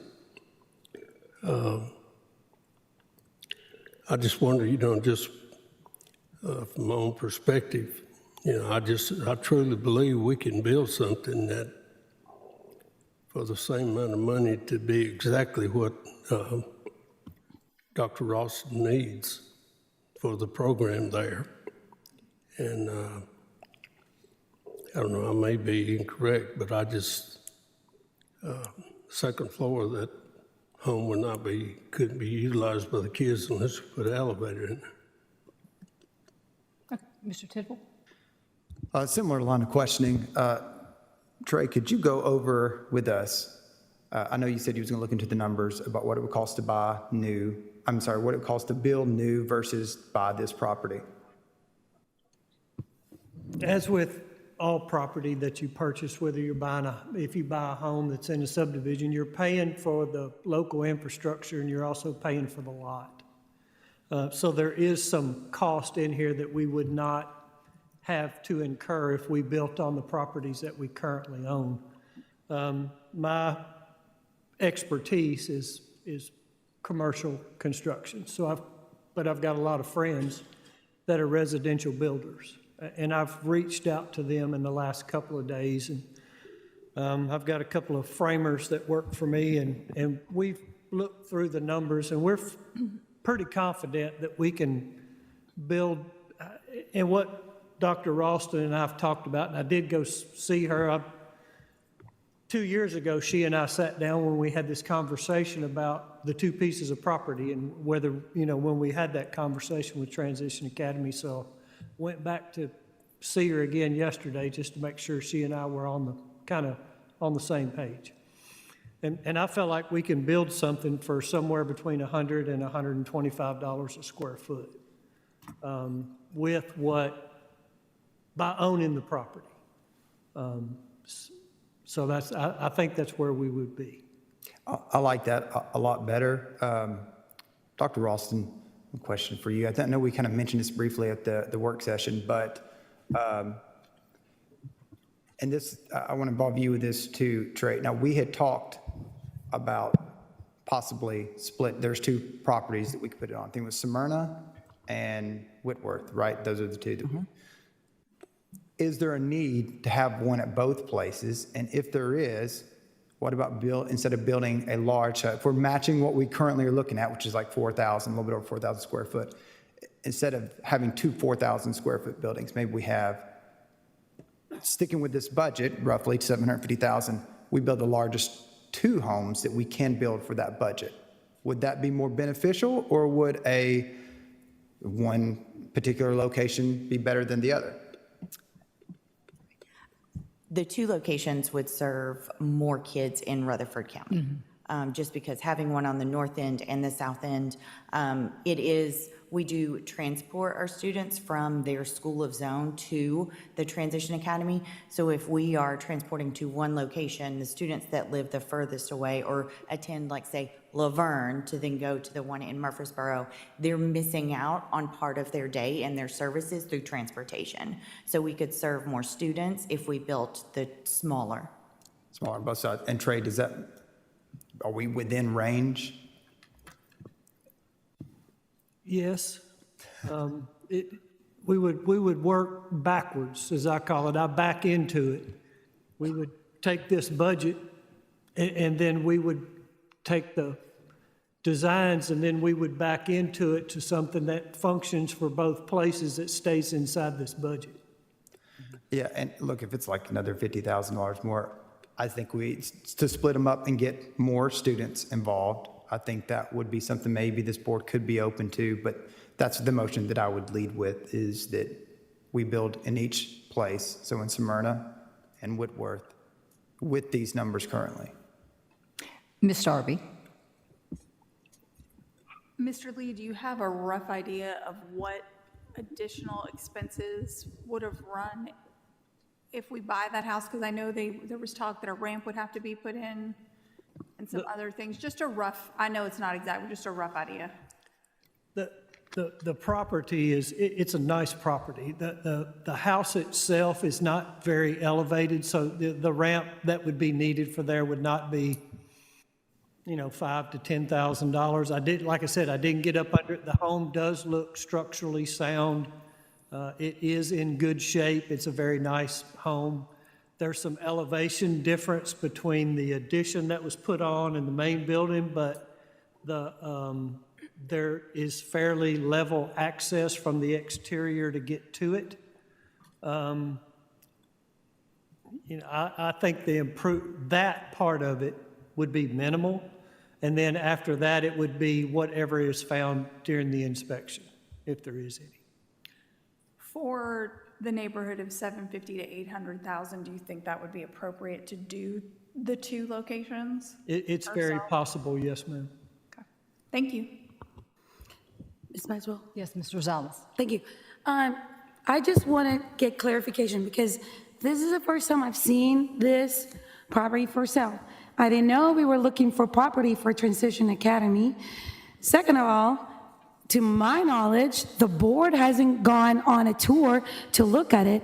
I could have sworn or remember that not 2 meetings ago, there were board members saying they couldn't vote on something unless we have taken a tour of it.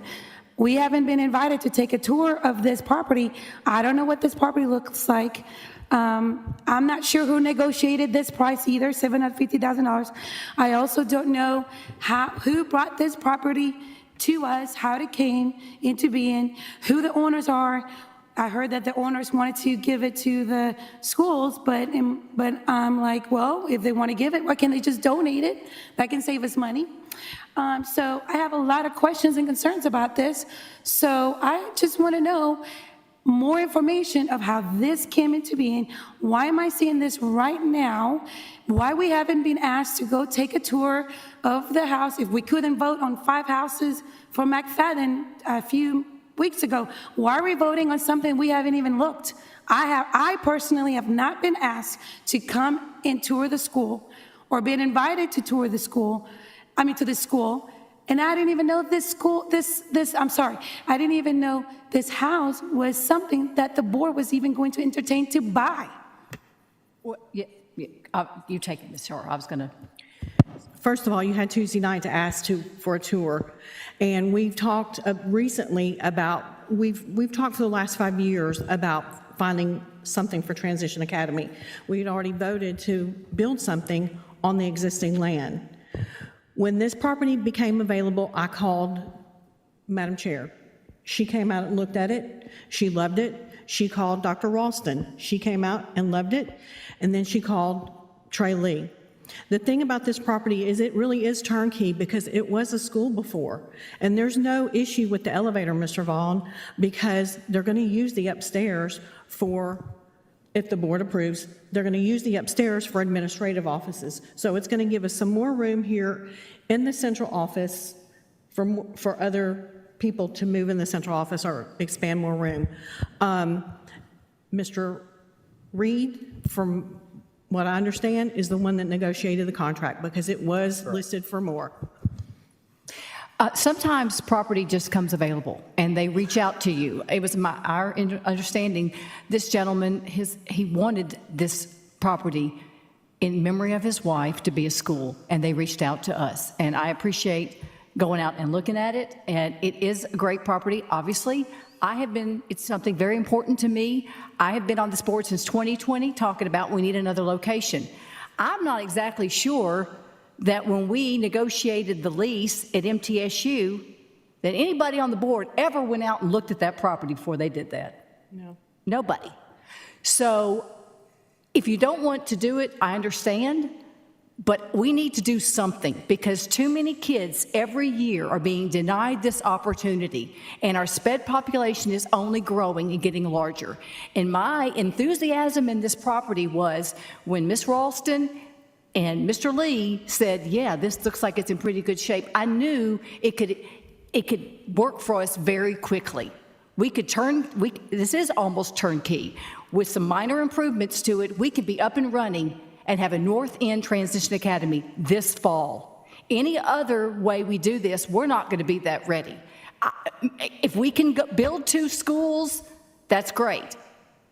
But I don't know, nothing in this climate, having to work with the county commission and all the asks that we have out there, I don't know if that's realistic. I prefer this location.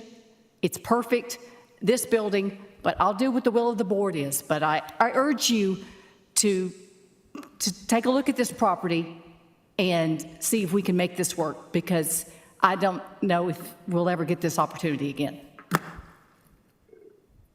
Ms. Maxwell? Yes, Mr. Vaughn. Who authorized the contract to be negotiated? Mr. Reed.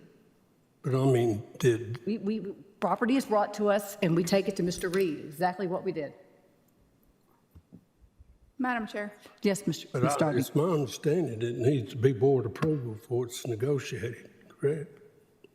Well, they needed to have a price, and that's why. But I mean, the board didn't approve the negotiations to be done. We did it with the McFadden property. Well, if you don't like this price, we can always go back. That's what he's doing. This is the price that was given to Mr. Reed.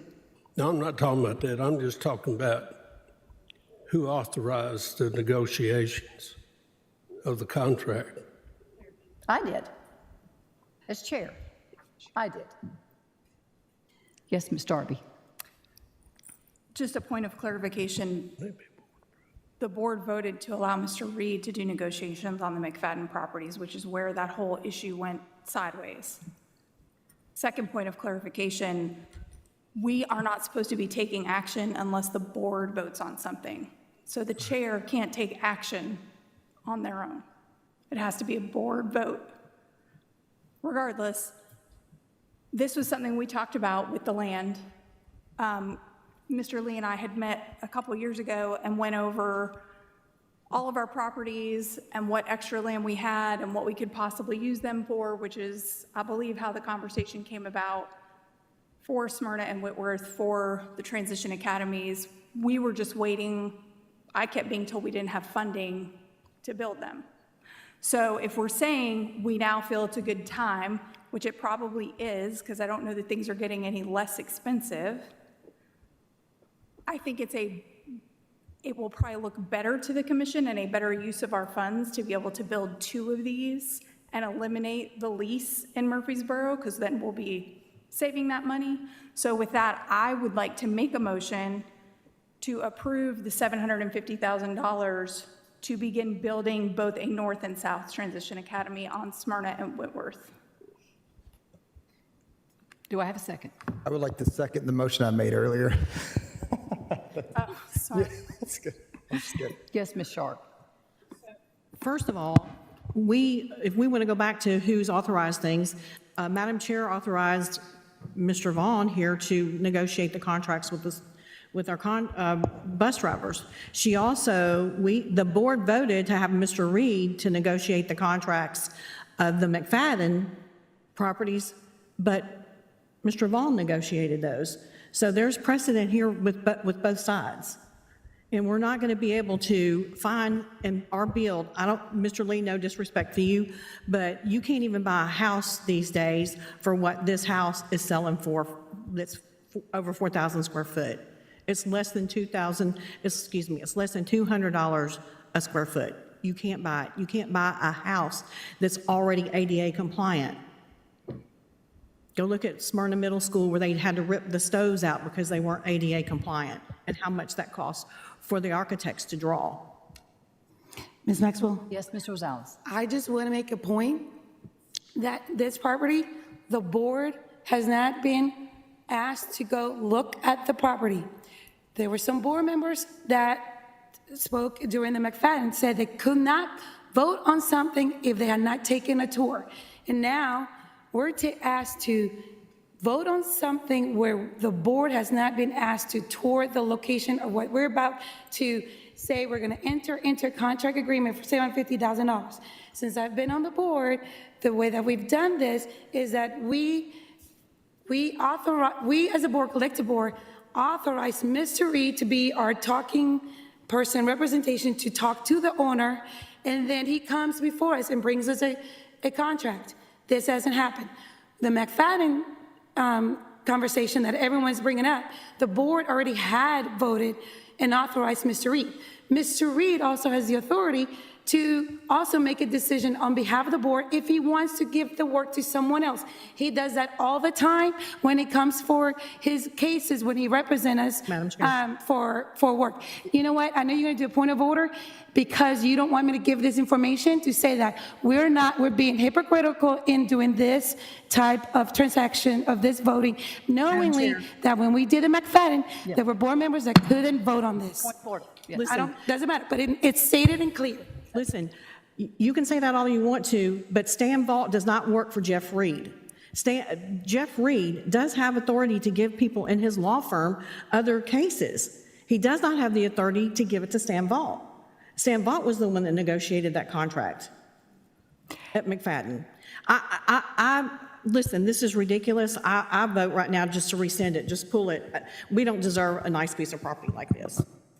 Can I just say, we need to not fight amongst ourselves and fight over the way something was done last time or what happened last year. While we sit here and fight over this, we could lose a property or we could build a property that takes care of 2 times the number of kids we've been able to service. The special needs community seems to always be last. I want to make them first. And we need to do something tonight. I pray that we can come to a resolution, but let's not fight amongst ourselves. This isn't about how, we did things the best way that we knew, and I did things the proper way, I believe. I gave the property information to Mr. Reed. Mr. Reed spoke to the sellers, and he negotiated. This is what the price is. If you don't like it, vote it down. But let's not squabble with one another, okay? Because these kids are waiting for an opportunity, and we need to find an opportunity for them. That's right. Yes, Mr. Tidwell. All right, so it seems like we do have consensus on something, which is that we want to do something. We want to do something for the Transition Academy. The pathways we have before us are obviously to purchase this home or to possibly look at splitting it up in two different areas. But the goal being the same is we're providing expansion of this. So I think at least the board's consensus is together on that. Here's the reason why I think it's best to split this funding into two properties to serve more students. I have an older home, and I'm having a lot of problems with my older home, and it's a lot more to maintain. Now, if you go build a new property, if I could build a new property for cheaper or the same price of similar square foot size, similar footprint of a house that I could go purchase that's older, the difference is the time frame. Like Ms. Maxwell has mentioned, it gets the students in there quicker. I can see that ground.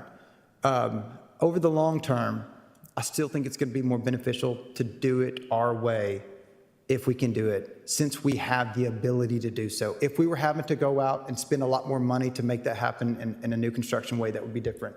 But to use the land that we have, use the funds that we are potentially approving tonight, then I think the better option is what we have on the table, which is to build a property in the Smyrna area on the land we already have, and then on the Whitworth area. That makes more sense to me. I would take that option as a homeowner. So that's the way I'm looking at it. I'm not even against the house per se.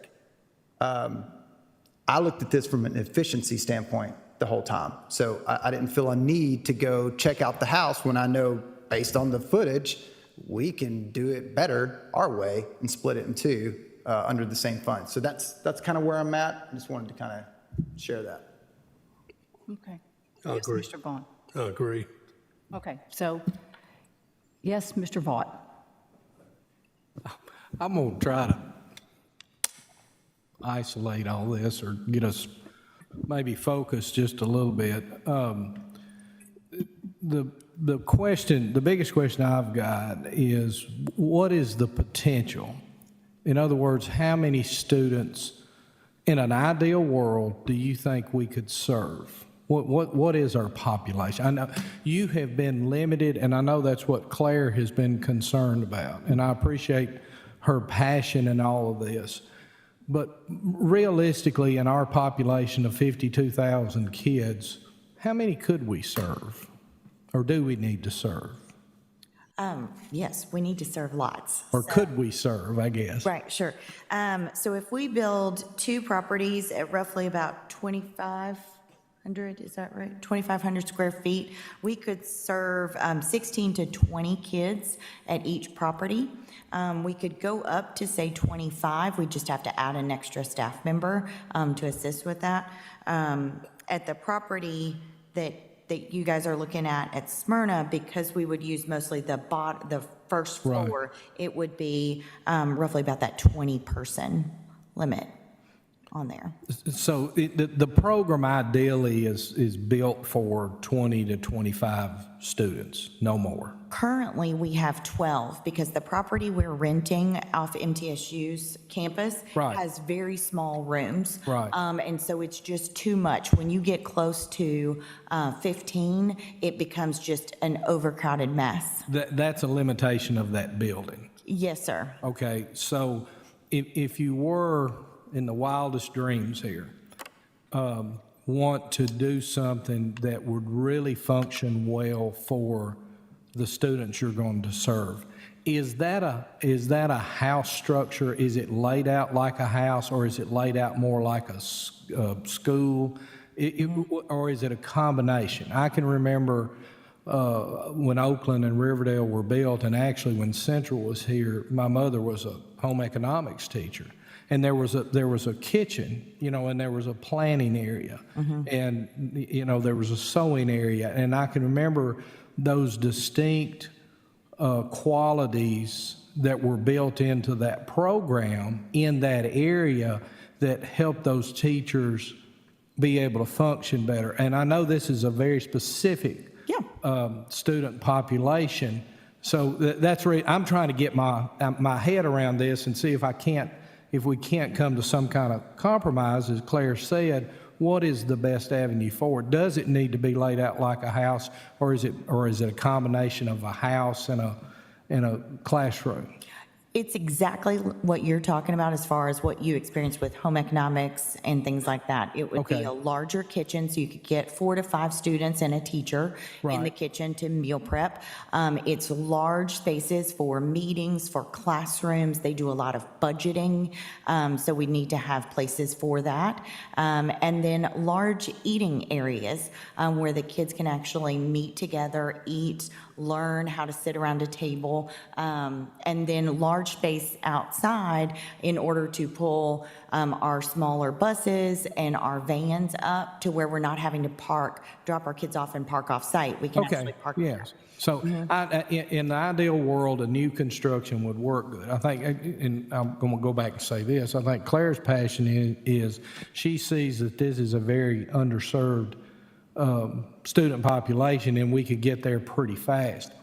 Here would be a suggestion, and I think it goes along with yours, Caleb, is that, let's take a time out for 30 days or something, see if Mr. Reed could even see if the possibility might be that we could lease the property for a year. They may not want to. Question, I hadn't asked the question, don't know if he asked the question, but at least the two, if they would consider leasing it for a year, you could function 2 programs, the one here in Murfreesboro, the one in Smyrna, and then at the same time give Mr. Lee and his department time to construct 2 standalone buildings at facilities. I'm just kind of throwing that out there. We kind of get on with the program, and that way we're not turning our backs on this student population, but yet we get new construction out of it, as Caleb said, that we don't have a lot of maintenance and upkeep with. That's just a thought. Just a thought. Thank you, Mr. Ball. I have 2 things, and yes, I am very passionate about this, but in sitting here and thinking about this, I think that ideally it would be awesome if we could go ahead and purchase this property for the north end and then get out of that lease at MTSU, which has gone from 1,500 to, 2,200 now, and perhaps build on the Whitworth Buchanan site. That way, we own our buildings, and we're not leasing from anybody, and we're not renting anymore. But I do want you to explain to them, because they may not realize this. You all heard that it's 12 students.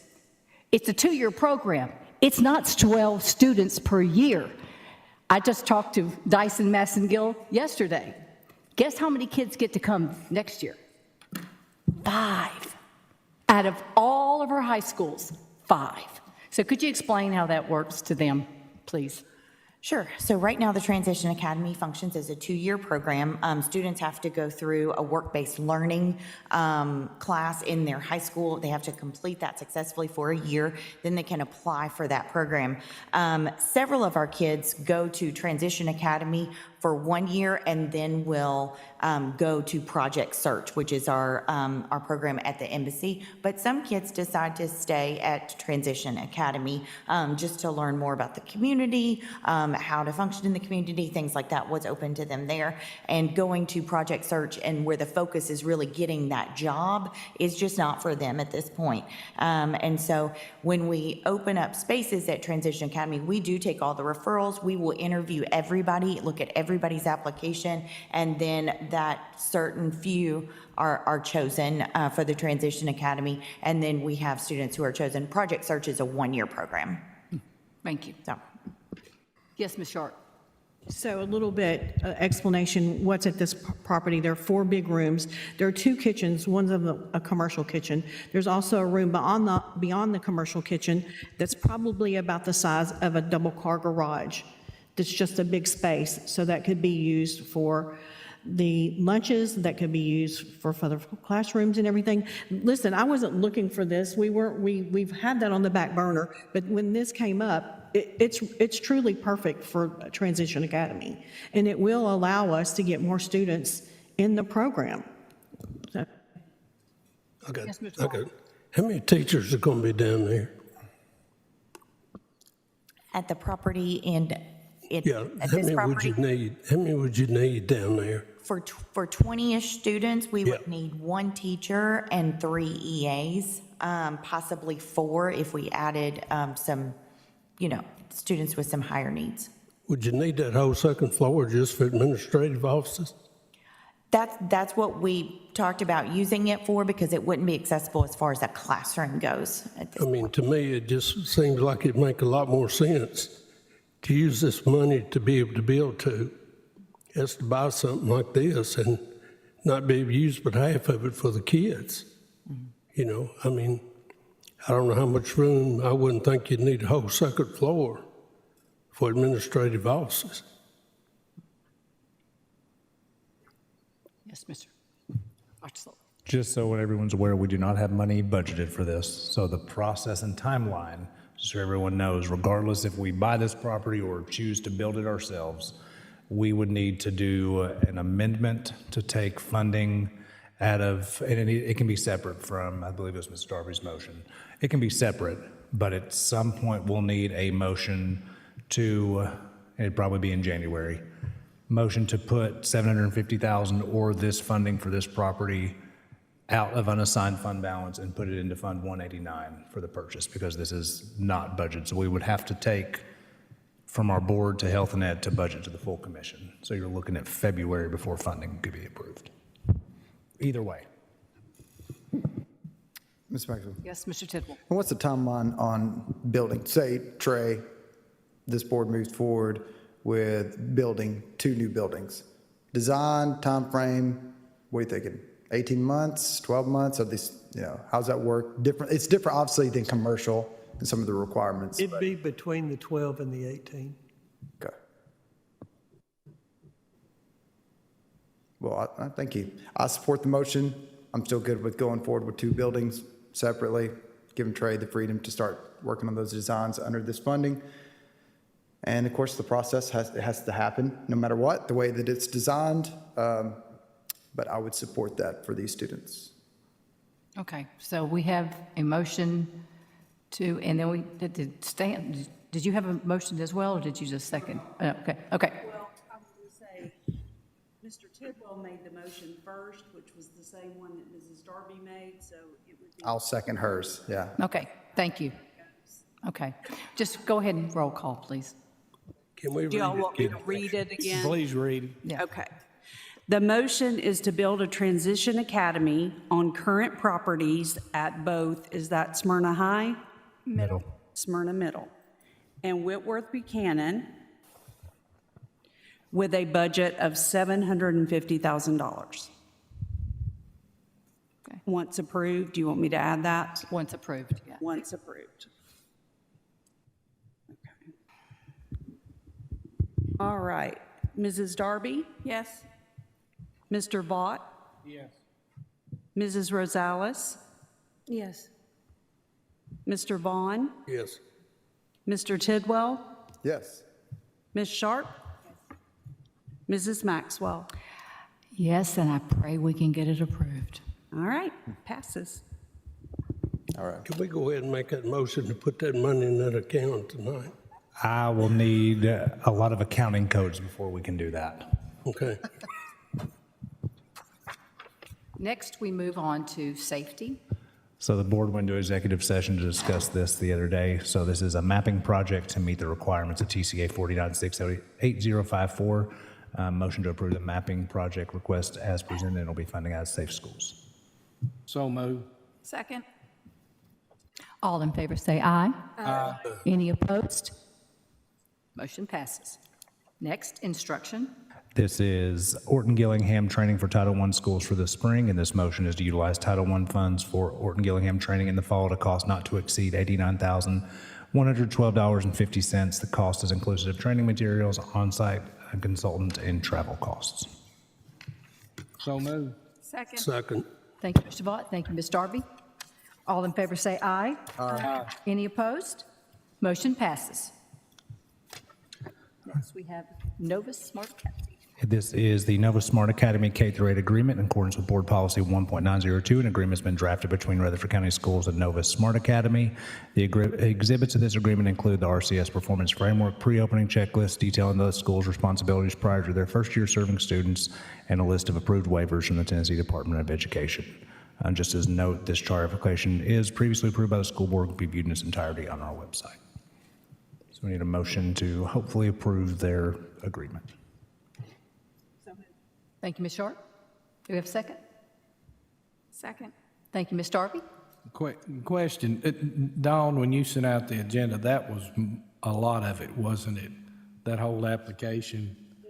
Yeah. I kind of, put me to sleep one night, but anyway, there's a ton of information there. I'd never really studied one.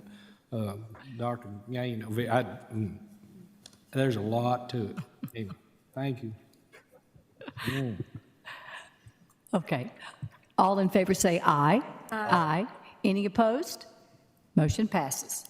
Next, we go to legal and you can just the numbers. So these are the policy adoption second reading of 2 readings. So they were already approved on the first reading on November 20th. And if it's all right, I'll just read the policy numbers since these have already been Yes, approved. I was going to say, just do the numbers. All right, A, policy 1.703, B, policy 3.206, C, policy 4.601, D, policy 4.605, E, policy 6.204, and F, policy 6.701. So moved. Thank you, Mr. Vaughn. Thank you, Ms. Darby. All in favor say aye. Aye. I'm sorry, was it Ms. Sharp? I'm so sorry. I apologize. Any opposed? Motion passes. I do want to go back because there's always a lot of chatter on this on B. This does formally require anyone applying for our seats, choice seats through application, they have to live in the zones that are primary domicile by the time they apply, not by the start of next school year. And so that is a change. It's got some social media chatter again today that I saw. And so they have to live here before they apply. Yes. Dr. Sullivan? Yes. Madam Chair, sorry. Yes, go. Yes, Ms. Darby. Can you speak a little bit, I guess, to what that is? Is it similar to when they register for Yes. school, that they're Yes. having to bring utility Correct. bill, or so they have to submit that with the application? Yeah. Dr. McCann? No, the application itself is not in the County address. They have to have the County address to be applying for sure in the application to be accepted. Now, I will say that we have run across several funds who have reached out and been unsuccessful at that because they claim that they clarify that with them and not allow them to apply. Okay, thank you. So, Ms. Maxwell, Yes, Mr. Tidwell. just for clarity, and if anybody's watching, if you move in after the choice seats are already been, they're gone. Yep, it has to be done. They got to be living in the zone, the area, before you apply for those, which that is going to end on, what did we say, the 16th or 31st, sorry. Thank you. Yes, because we had This year, people applying. 2026. Applying who weren't even living here. And that did infuriate a lot of our citizens, and as it should be. So, Rightly so. Next, financial matters. All right. First, we have Fund 141 budget amendment. This amendment is to increase general purpose funds 141 budgeted expenditures and decrease fund balance in the amount of $175,854 to account for the fiscal year 24-25 charter schools final true-up. This was not a budgeted amount in the fiscal year 24-25 budget due to not being able to determine the increase in ADMs and actual revenues and expenditures for that fiscal year. So we talked about Tuesday, this is potentially a recurring budget amendment every fiscal year because it's difficult to determine the actual numbers for every charter school in developing the budget. It is required to be amended from fund balance because this is payment to charter schools from previous year's students' revenue and expenditures, and we work through the comptroller's office to make sure that these are worded the right way. I'll entertain. So moved. Second. Mr. Ball. Thank you, Mr. Tidwell. All in favor say aye. Aye. Any opposed? Motion passes. Next. Fund 141 budget amendment. This amendment is to increase general purpose Fund 141 budgeted expenditures and decrease fund balance in the amount of $65,000 to fund the deposits of earnest money and appraisals of 5 McFadden properties. This amendment will transfer money by decreasing Fund 141-39000 unassigned fund balance and increasing Board of Education account 72310-715 land in the account in the amount of $65,000. Move to approve. Thank you, Mr. Vaughn, and thank you, Mr. Vaught. All in favor say aye. Aye. Any opposed? Motion passes. Next. Next, I don't believe we need, so we can, Mr. Reed, what would be the appropriate motion if there's something we don't need on this? Nope, No action? Okay. no action. Next, engineering and construction. Transportation contract termination, Bus 220 and 130 pursuant to Section 8.1 of the Rutherford County Board of Education Bus Contract. Transportation Department received an email notification on December 3rd, 2025 from Brenda Stem, the daughter of James Stem, for bus routes 220 and 130 requesting voluntary termination of the contracts with the board.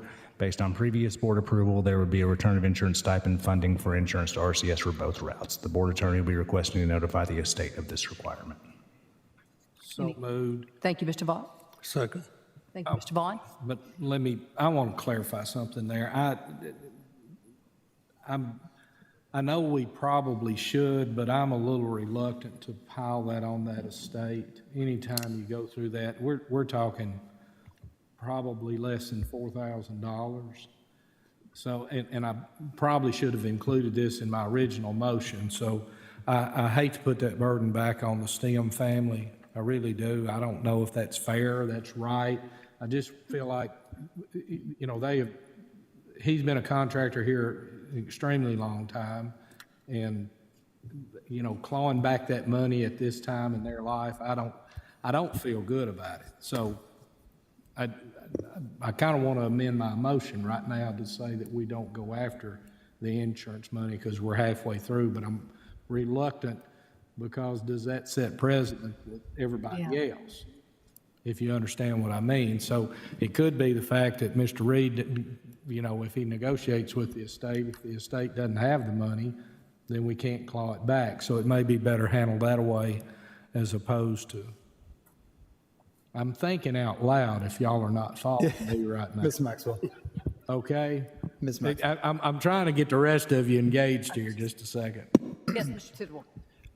I think this is obviously an extremely sad but unique situation.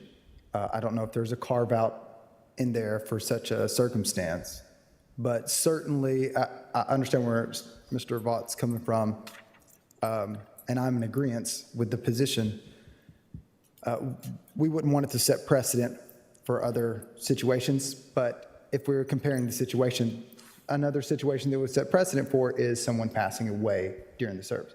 So if that is a parameter or something that we can talk about in this board without violating anything that we have already set up, I'm in agreement with the thought here.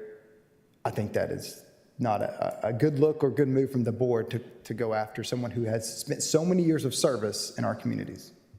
Yes, Dr. Sullivan. From an audit standpoint, I just need an official motion from the board to send to the county finance director because that's not something I think they're going to love. So we'll need it specifically laid out. Yes, Ms. Darby. I think Mr. Lee has the actual amount. $6,043.84.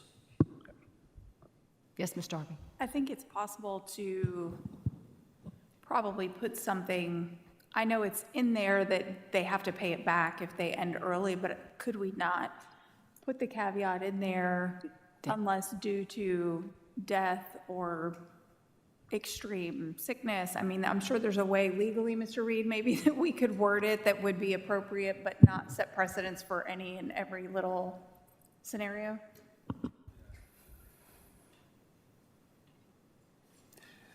Is the board's right whether or not to collect the money or not? If the board votes to not try to collect the money, then the board does not have to collect the money at that point. Contractually, if we add language to the contract, it has to be amended. All the contractors have to approve it. It's a big ordeal to amend the contract.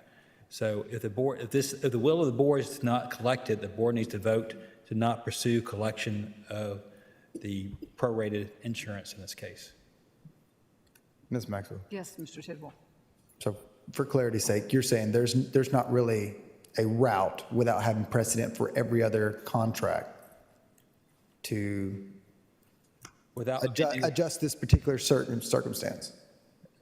if you're, you would have to amend the contract if you're trying to carve out these exceptions. If you amend the contract, it requires all the bus contractors to agree to that, which requires all these to be re-executed again, which is a big deal. Okay, thank you. I think I want to rescind my motion and restate it. Who seconded? Butch did.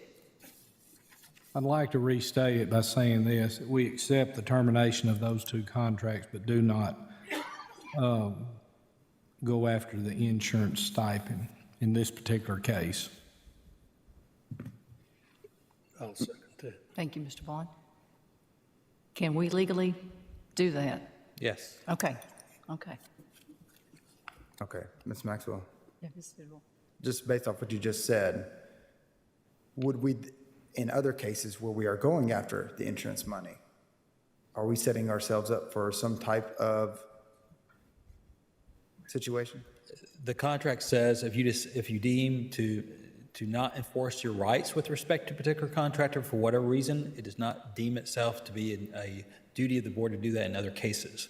So from a fairness standpoint, you will have people say, well, you did this person this way, you have to do me the same way of the same situation.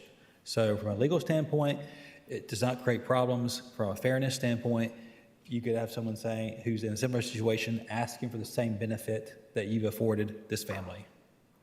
Well, I mean, that's for a board to determine. Sure, so there's some discretion there, and that's kind of where we're at now. I just wanted to make sure there would be no legal issues, because obviously if somebody made the argument separately, I'd be, well, this person has passed away, so the argument would be void unless you have a similar circumstance in which the board would probably react the same way. So I just wanted to clarify that. Thank you. Okay. Madam Chair. Yes, Mr. Sharp. Mr. Reed, when someone passes away and they owe credit cards that are just in their name, does that company have the right to come back to the estate, or does it die with the person? They could come after the state. Okay. Yes.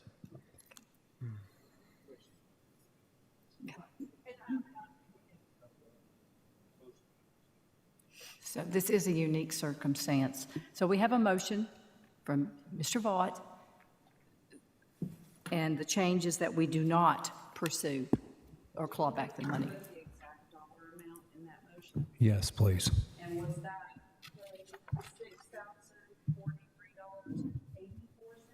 $6,043.84? $6,043.84, and that is for the total of both routes together.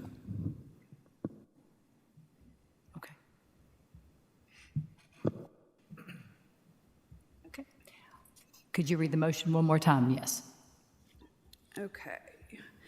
Motion to approve the voluntary contract termination of bus 220 and 130, but do not go after the stipend of $6,043.84 in this particular case. Thank you. Yes, Mr. Can we say pursue reimbursement? Pursue reimbursement. Yeah. Pursuing? Yes. Okay.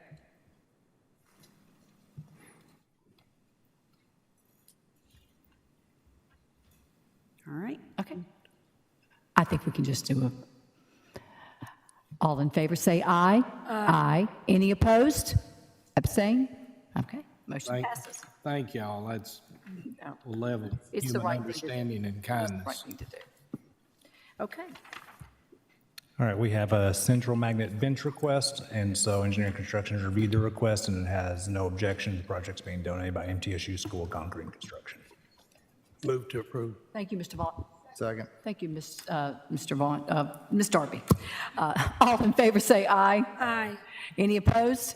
Motion passes. Next. We have Rocky Fork Elementary's Gaga Ball Pit request. Principal Scott Ball's request to install Gaga Ball Pit. The cost is $9,513.75. Will be at no cost to the board. Move to approve. Thank you, Ms. Darby. Thank you, Ms. Sharp. All in favor say aye. Aye. Any opposed? Motion passes. All right, next we have Mr. Johnson. He'll be part of my director's update. I know it's late, but we had several other quick things to go over. We asked Mr. Johnson to go over the route awarding. Just a quick overview of how that's going to work. So, Mr. Johnson, it is all yours.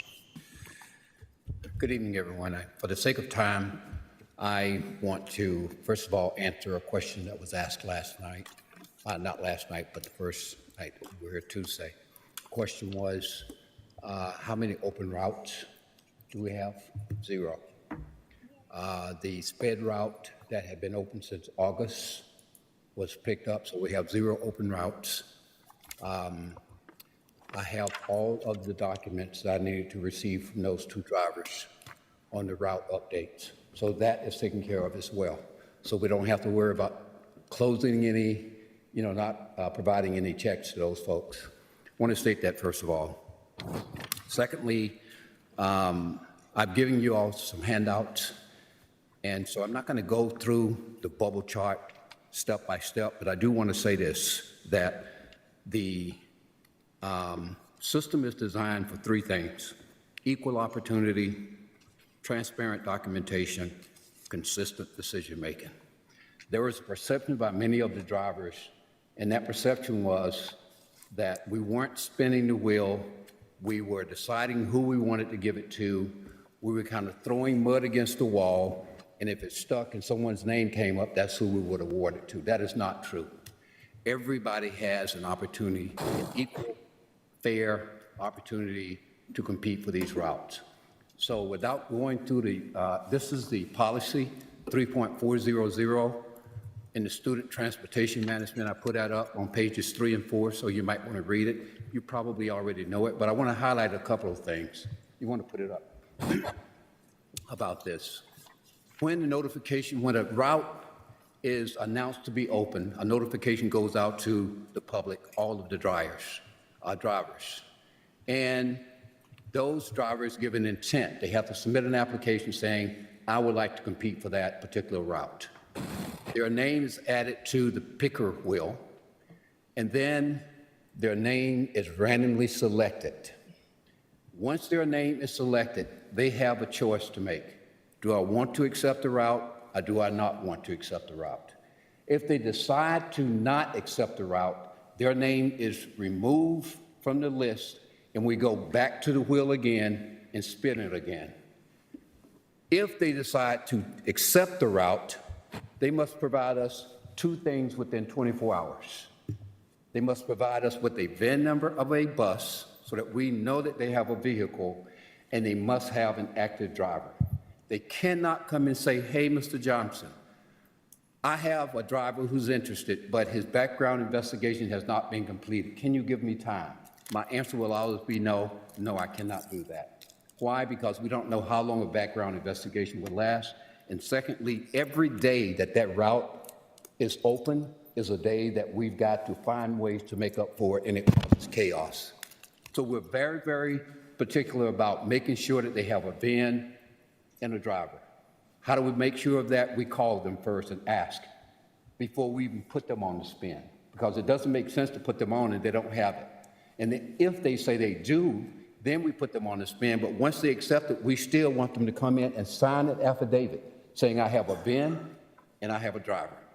Once that has been done and they've accepted it, they can come in and start the route and activate it. Those are the key elements of that. Any questions, comments, concerns? Yes, ma'am. Yes, Ms. Tidwell. Mr. Tidwell. Ms. Sorry. Sharp. Ms. Sharp, sorry. I don't know who did first, so thank you, Mr. Johnson, for this. Is there any way that we can notify, because before when we operated from a list, they kind of knew that they were going to come up and might possibly have an opportunity for another route. Is there a way when they have, can we have a list or put out a list that says, here's the people that are going to be spinning for this wheel? Yes, not only that, once we spin, we can send out a list of saying these are all of the people that were selected for the spin. And then once we finish, we can also send out a list and say that these are the people that were selected for these particular routes.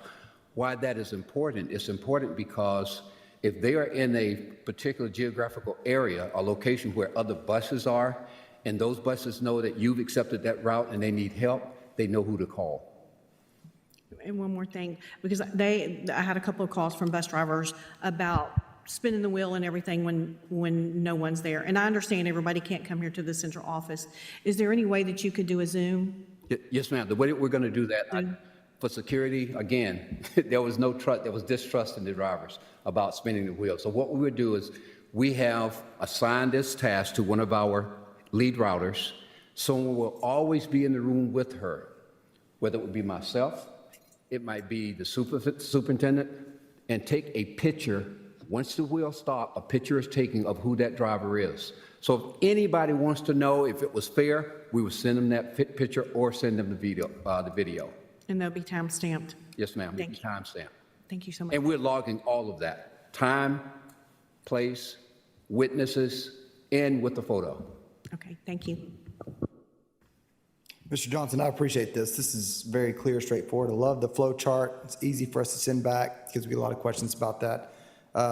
So I appreciate all this information. I just want to say that. But also, I've heard that you are out riding with some of these contractors on these buses. Is that true? Yes, sir. My desire is to build relationships. And by doing that, I go out and ride with at least 3 to 4 drivers a week. I try to visit at least 3 to 4 principals every week, and I try to talk to as many drivers as I can. Why that's important to me is because we hear drivers talking about things going on, and we might assume that they're complaining, but when you actually get on a bus and ride and you see how they have to negotiate these tight streets and some of the locations where they're dropping these kids and safety issues they're in, when we are talking about rezoning, I need to be hip to hip with the guy that's creating that so that we can talk to him about the reality of those zones that they're talking about putting in. So yes, I do. That's awesome. For the next 120 days, that's my plan, is to visit all principals and all drivers. Already off to a great start. Thank you, sir. Sir. Yes. Appreciate it. Any other questions or Any comments? other questions or comments? That was very impressive. If you have the design, really, if you have any questions, call me and I will personally come up and sit down and talk it over with you. Thank you. Thank you, sir. Glad you're here, Mr. Johnson. Thank you. All right, I do have a couple things. I'll be as quick as possible. I did email you all. We do have, it's financial season's about to start for us, even though it's December. We start our budget season, which is typical for us that we had our school internal account funds, which that account, so just so I can go over kind of how our audits work. We have 2 different audits. We have an audit that is conducted by the Comptroller's Office. Those are the funds that our board approves. Fund 141, 142, 143, 177. That report is not yet published, but once it is, it should have good news, and that's all I can say till it's published. We do have our school internal accounts. Those had 8 findings. Last year it had 9.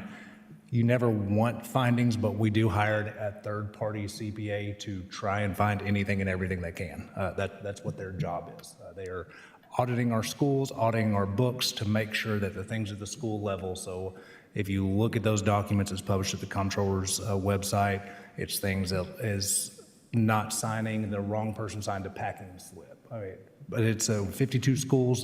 There's a wide range of things, but we'll work with our principals on correcting those. Budget season again starts soon. We will meet with our principals at our meeting next Wednesday. Nothing starts the Christmas season like discussing budget season. And so they will start working on their budget requests as soon as they get back, but we go over it at our meeting with them next Wednesday. We will more than likely need to operate with less funding, and so need to be aware of what our priorities are, the reason we'll operate with less funding. Couple reasons. One, we have just a little bit less students, so 140-ish less students than we had, less TISA funding. Second, there was a hold harmless last year for economically disadvantaged students. If you'll recall, we talked about there was a huge change with what qualified as economically disadvantaged with Medicare. That went away. The governor held harmless for 1 year, and so that's several $1 million. And so we've already started looking at ways to cut costs, but we will have to do a budget. TISA should increase a percentage as part of the governor's budget, but we're looking at ways that we can move positions around as much as possible, but we'll start that. Next thing is health and education. We talked about it last Tuesday. This coming Tuesday, December 16th at 5:30, it is at the county commission, so the historic courthouse. We'll have our budget amendment, but then we will have our enrollment analysis and future planning meeting with health and ed and budget just to discuss where we're heading. State report card will be released next week. We'll have great news on that, but the official release will come with TDOE, and that should make us eligible for some things like we got last year as well. And then last is, had a great week with the community. So we met with Jennings Jones Foundation this week, Courtney Brown and I, who's our gifted supervisor, and we secured funding for 3 more years for our Gifted Academy, so we appreciate them doing that. Then Ms. Maxwell and I met with the Christy Houston Foundation and the Scarlett Family Foundation to look at some future funding opportunities for post-secondary for our kids, and so that was a good initial meeting yesterday. And then I'm serving on the Williamson Family Farm Education Foundation, so that is a way along with Commissioner Pettis Reed to try to enhance opportunities for students around agriculture. And so our first meeting was today. Last one is, we always have to be moving forward, so we're going to talk a lot more about this in the next couple months, really years. But we know that we have really tried to do a lot with career and technical education. We looked at having CT centers across our county, so we are embarking and have really embarked on a partnership with us, TCAT Murfreesboro, Smyrna, and also with Motlow. And so we've had some initial meetings with them. It's going to take some time because it's going to involve our board, our county commission, Tennessee Board of Regents, to where our conversations have been around land use from Rutherford County at 3 different areas: Cedar Grove or Laverne Middle, probably Cedar Grove. We have a lot of land behind it. Kittrell Elementary School potentially that could serve the Rutherford, but for TCAT and Motlow, it also helps them serve Cannon County. That's their issue. Kittrell. Cedar Grove or Laverne Middle, but Cedar Grove makes more sense. And then also the land we have beside Blackman Elementary for a health sciences type thing. And so it's just starting, kind of our initial conversations are we have land, but we don't have the ability to build buildings. We don't have that funding capital. TBR has invested a lot in TCAT centers recently. They did the Smyrna where we had our board retreat. They've also just recently completely redone TCAT Shelbyville. And so there may be some partnerships that we're exploring. I don't want to go too far down that, but it's an exciting time for us to look to see how can we really enhance some opportunities for our high school students and partner with them. So long process, it's a little bit of a risk, but it helps us kind of see if there's a partnership way for us with Motlow and TCAT. So I appreciate Mr. Way with TCAT, Dr. Torrance with Motlow, and it's been some good meetings to start. We've been trying to get this off the ground for a while, but I'll bring you all the next step because we have to see what Motlow and their Board of Regents is interested, and then I'll bring you all more information on it. But exciting. Mr. Vaughn, do you have anything legislative-wise? Oh, no. Okay, not yet. Oh, come on. After the first year. Okay, thank you, sir. Now to general discussion. Does anyone have anything? Yes, Mr. Vaughn. You know, I know it's late, but I'd just like to, this is the end of college football season. And you read about it, you see all about TV about coaches getting fired and these coaches getting extended contracts. And, our school system is the best school system in the state of Tennessee. We've had, 32 level 5 schools, and, we've got a director of schools that has brought everybody together. Every school principal that we've talked to has supported Dr. Sullivan and says, they really appreciate. He said he's shown great leadership for our system and for all the people that work with him. Very few people can do the job that he's done. Most superintendents don't survive very long, but very few people can do what he's done.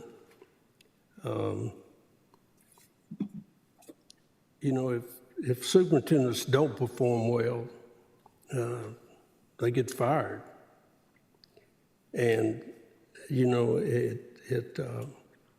the ones that have low achieving systems and schools, they don't last very long. They blame the leaders. So to be fair, in my opinion, we need to reward our coach whenever they receive these higher achievement. And Dr. Sullivan's salary is 7th in the state. We're the 4th largest third largest school system in the state. We got the highest performance standard. So I'd like to make a motion that we extend Dr. Sullivan's contract 1 year and to raise his salary by $10,000 to get him where he is more, reward him for the job that he's done for us. Because if things don't go very well, we may be on the other side. But I'd like to make that motion. Can I real quick? Yes. I appreciate that, Mr. Vaughn, but there are certain things that have to follow for any type of contract extension, and Mr. Reed can attest to that. As an honor to serve in this district each and every day, but it's not about me, it's about the people that I get the vision to and the opportunity to serve with every day. We have a great central office staff, great teachers, and they're the ones that make the impact, but I do appreciate that. But Mr. Reed can talk more to that some other date. Okay, sounds good. Yes, Mr. Tidwell. I'd just like to say we are in the season of amazing shake competitions, so I'm sure you guys are probably getting invites too. If you haven't went and been a judge at one of these things, they are awesome. It really just shows what's going on in these lessons, that these life lessons these kids are learning. I will be, we got a lot of invites to different ones, but I'll be at one of my schools tomorrow, and I encourage you to do it. It's awesome. It's a lot of fun. Dr. Sullivan, I think, has done it. I think most of the board members have done it up here anyways. But it's really fun. It's a great time. Encourage your students by showing up and judging if you can. I got a little shake too, but it's because of my stomach. Not because of anything. My only suggestion is it's also sickness season, so please wash your hands when you're done. Yeah. Mr. Vaught. One thing, and I hate to end on this kind of a sour note. I know for the last 3 or 4 weeks, we've been getting emails from one of the bus contractors about the power hour deal, and I don't know that anybody's ever addressed it or ever happened, but I'm going to ask the question here. And this may take a community effort between Trey and Mr. Reed to answer. Those contracts that were issued back at the beginning of the semester that said it was going to be for the entire year, and now the board elected to change that, is there any liability on our part for that? I mean, it's kind of, and because I know that you've either drawn for the spring routes or you're right here fixing to. So anyway, if you can kind of highlight that just a minute. Sure. There was no contract that stated a year. There was a request for the contractors to submit their application. What's been floating around is an application. It's not a contract. And I'm not minimizing this contractor's argument in the least. I've sent Mr. Reed a timeline of events. There was a request for application. There was the drawing that you were at. And the next board meeting or work session, there was a lot of conversation about whether we did one or whether we did two. Mm-hmm. At that point, the contractors had begun to sign their contracts, but they signed them. We did not fill in the end date. Okay. We left it blank because the board had taken up the conversation.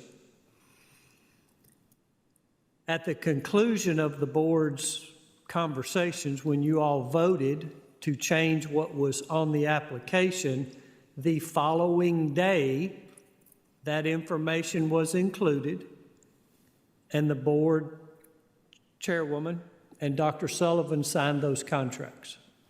So we had an open-ended, not complete contract until the board voted. Now, Mr. Reed can speak to the legalities. We did not have a valid contract until after the board took action. And I'll leave it at that. And that was mine. That was what I was hoping for. What I was afraid that had happened is that there was an end date, that because that was the impression most of them had, I think the day that I was here and saw the picker wheel, but because of the board the board's inaction, I would state it that way. We had not instructed you or transportation on what to award. And so until we voted on that to do 2 drawings, it was really not a valid contract then at that point in time. Right? I did not, there was not a fully executed contract. Right, if that makes sense. It was only an application until Yeah. the school board signed it. Yeah. So they were really operating without a contract up until that point.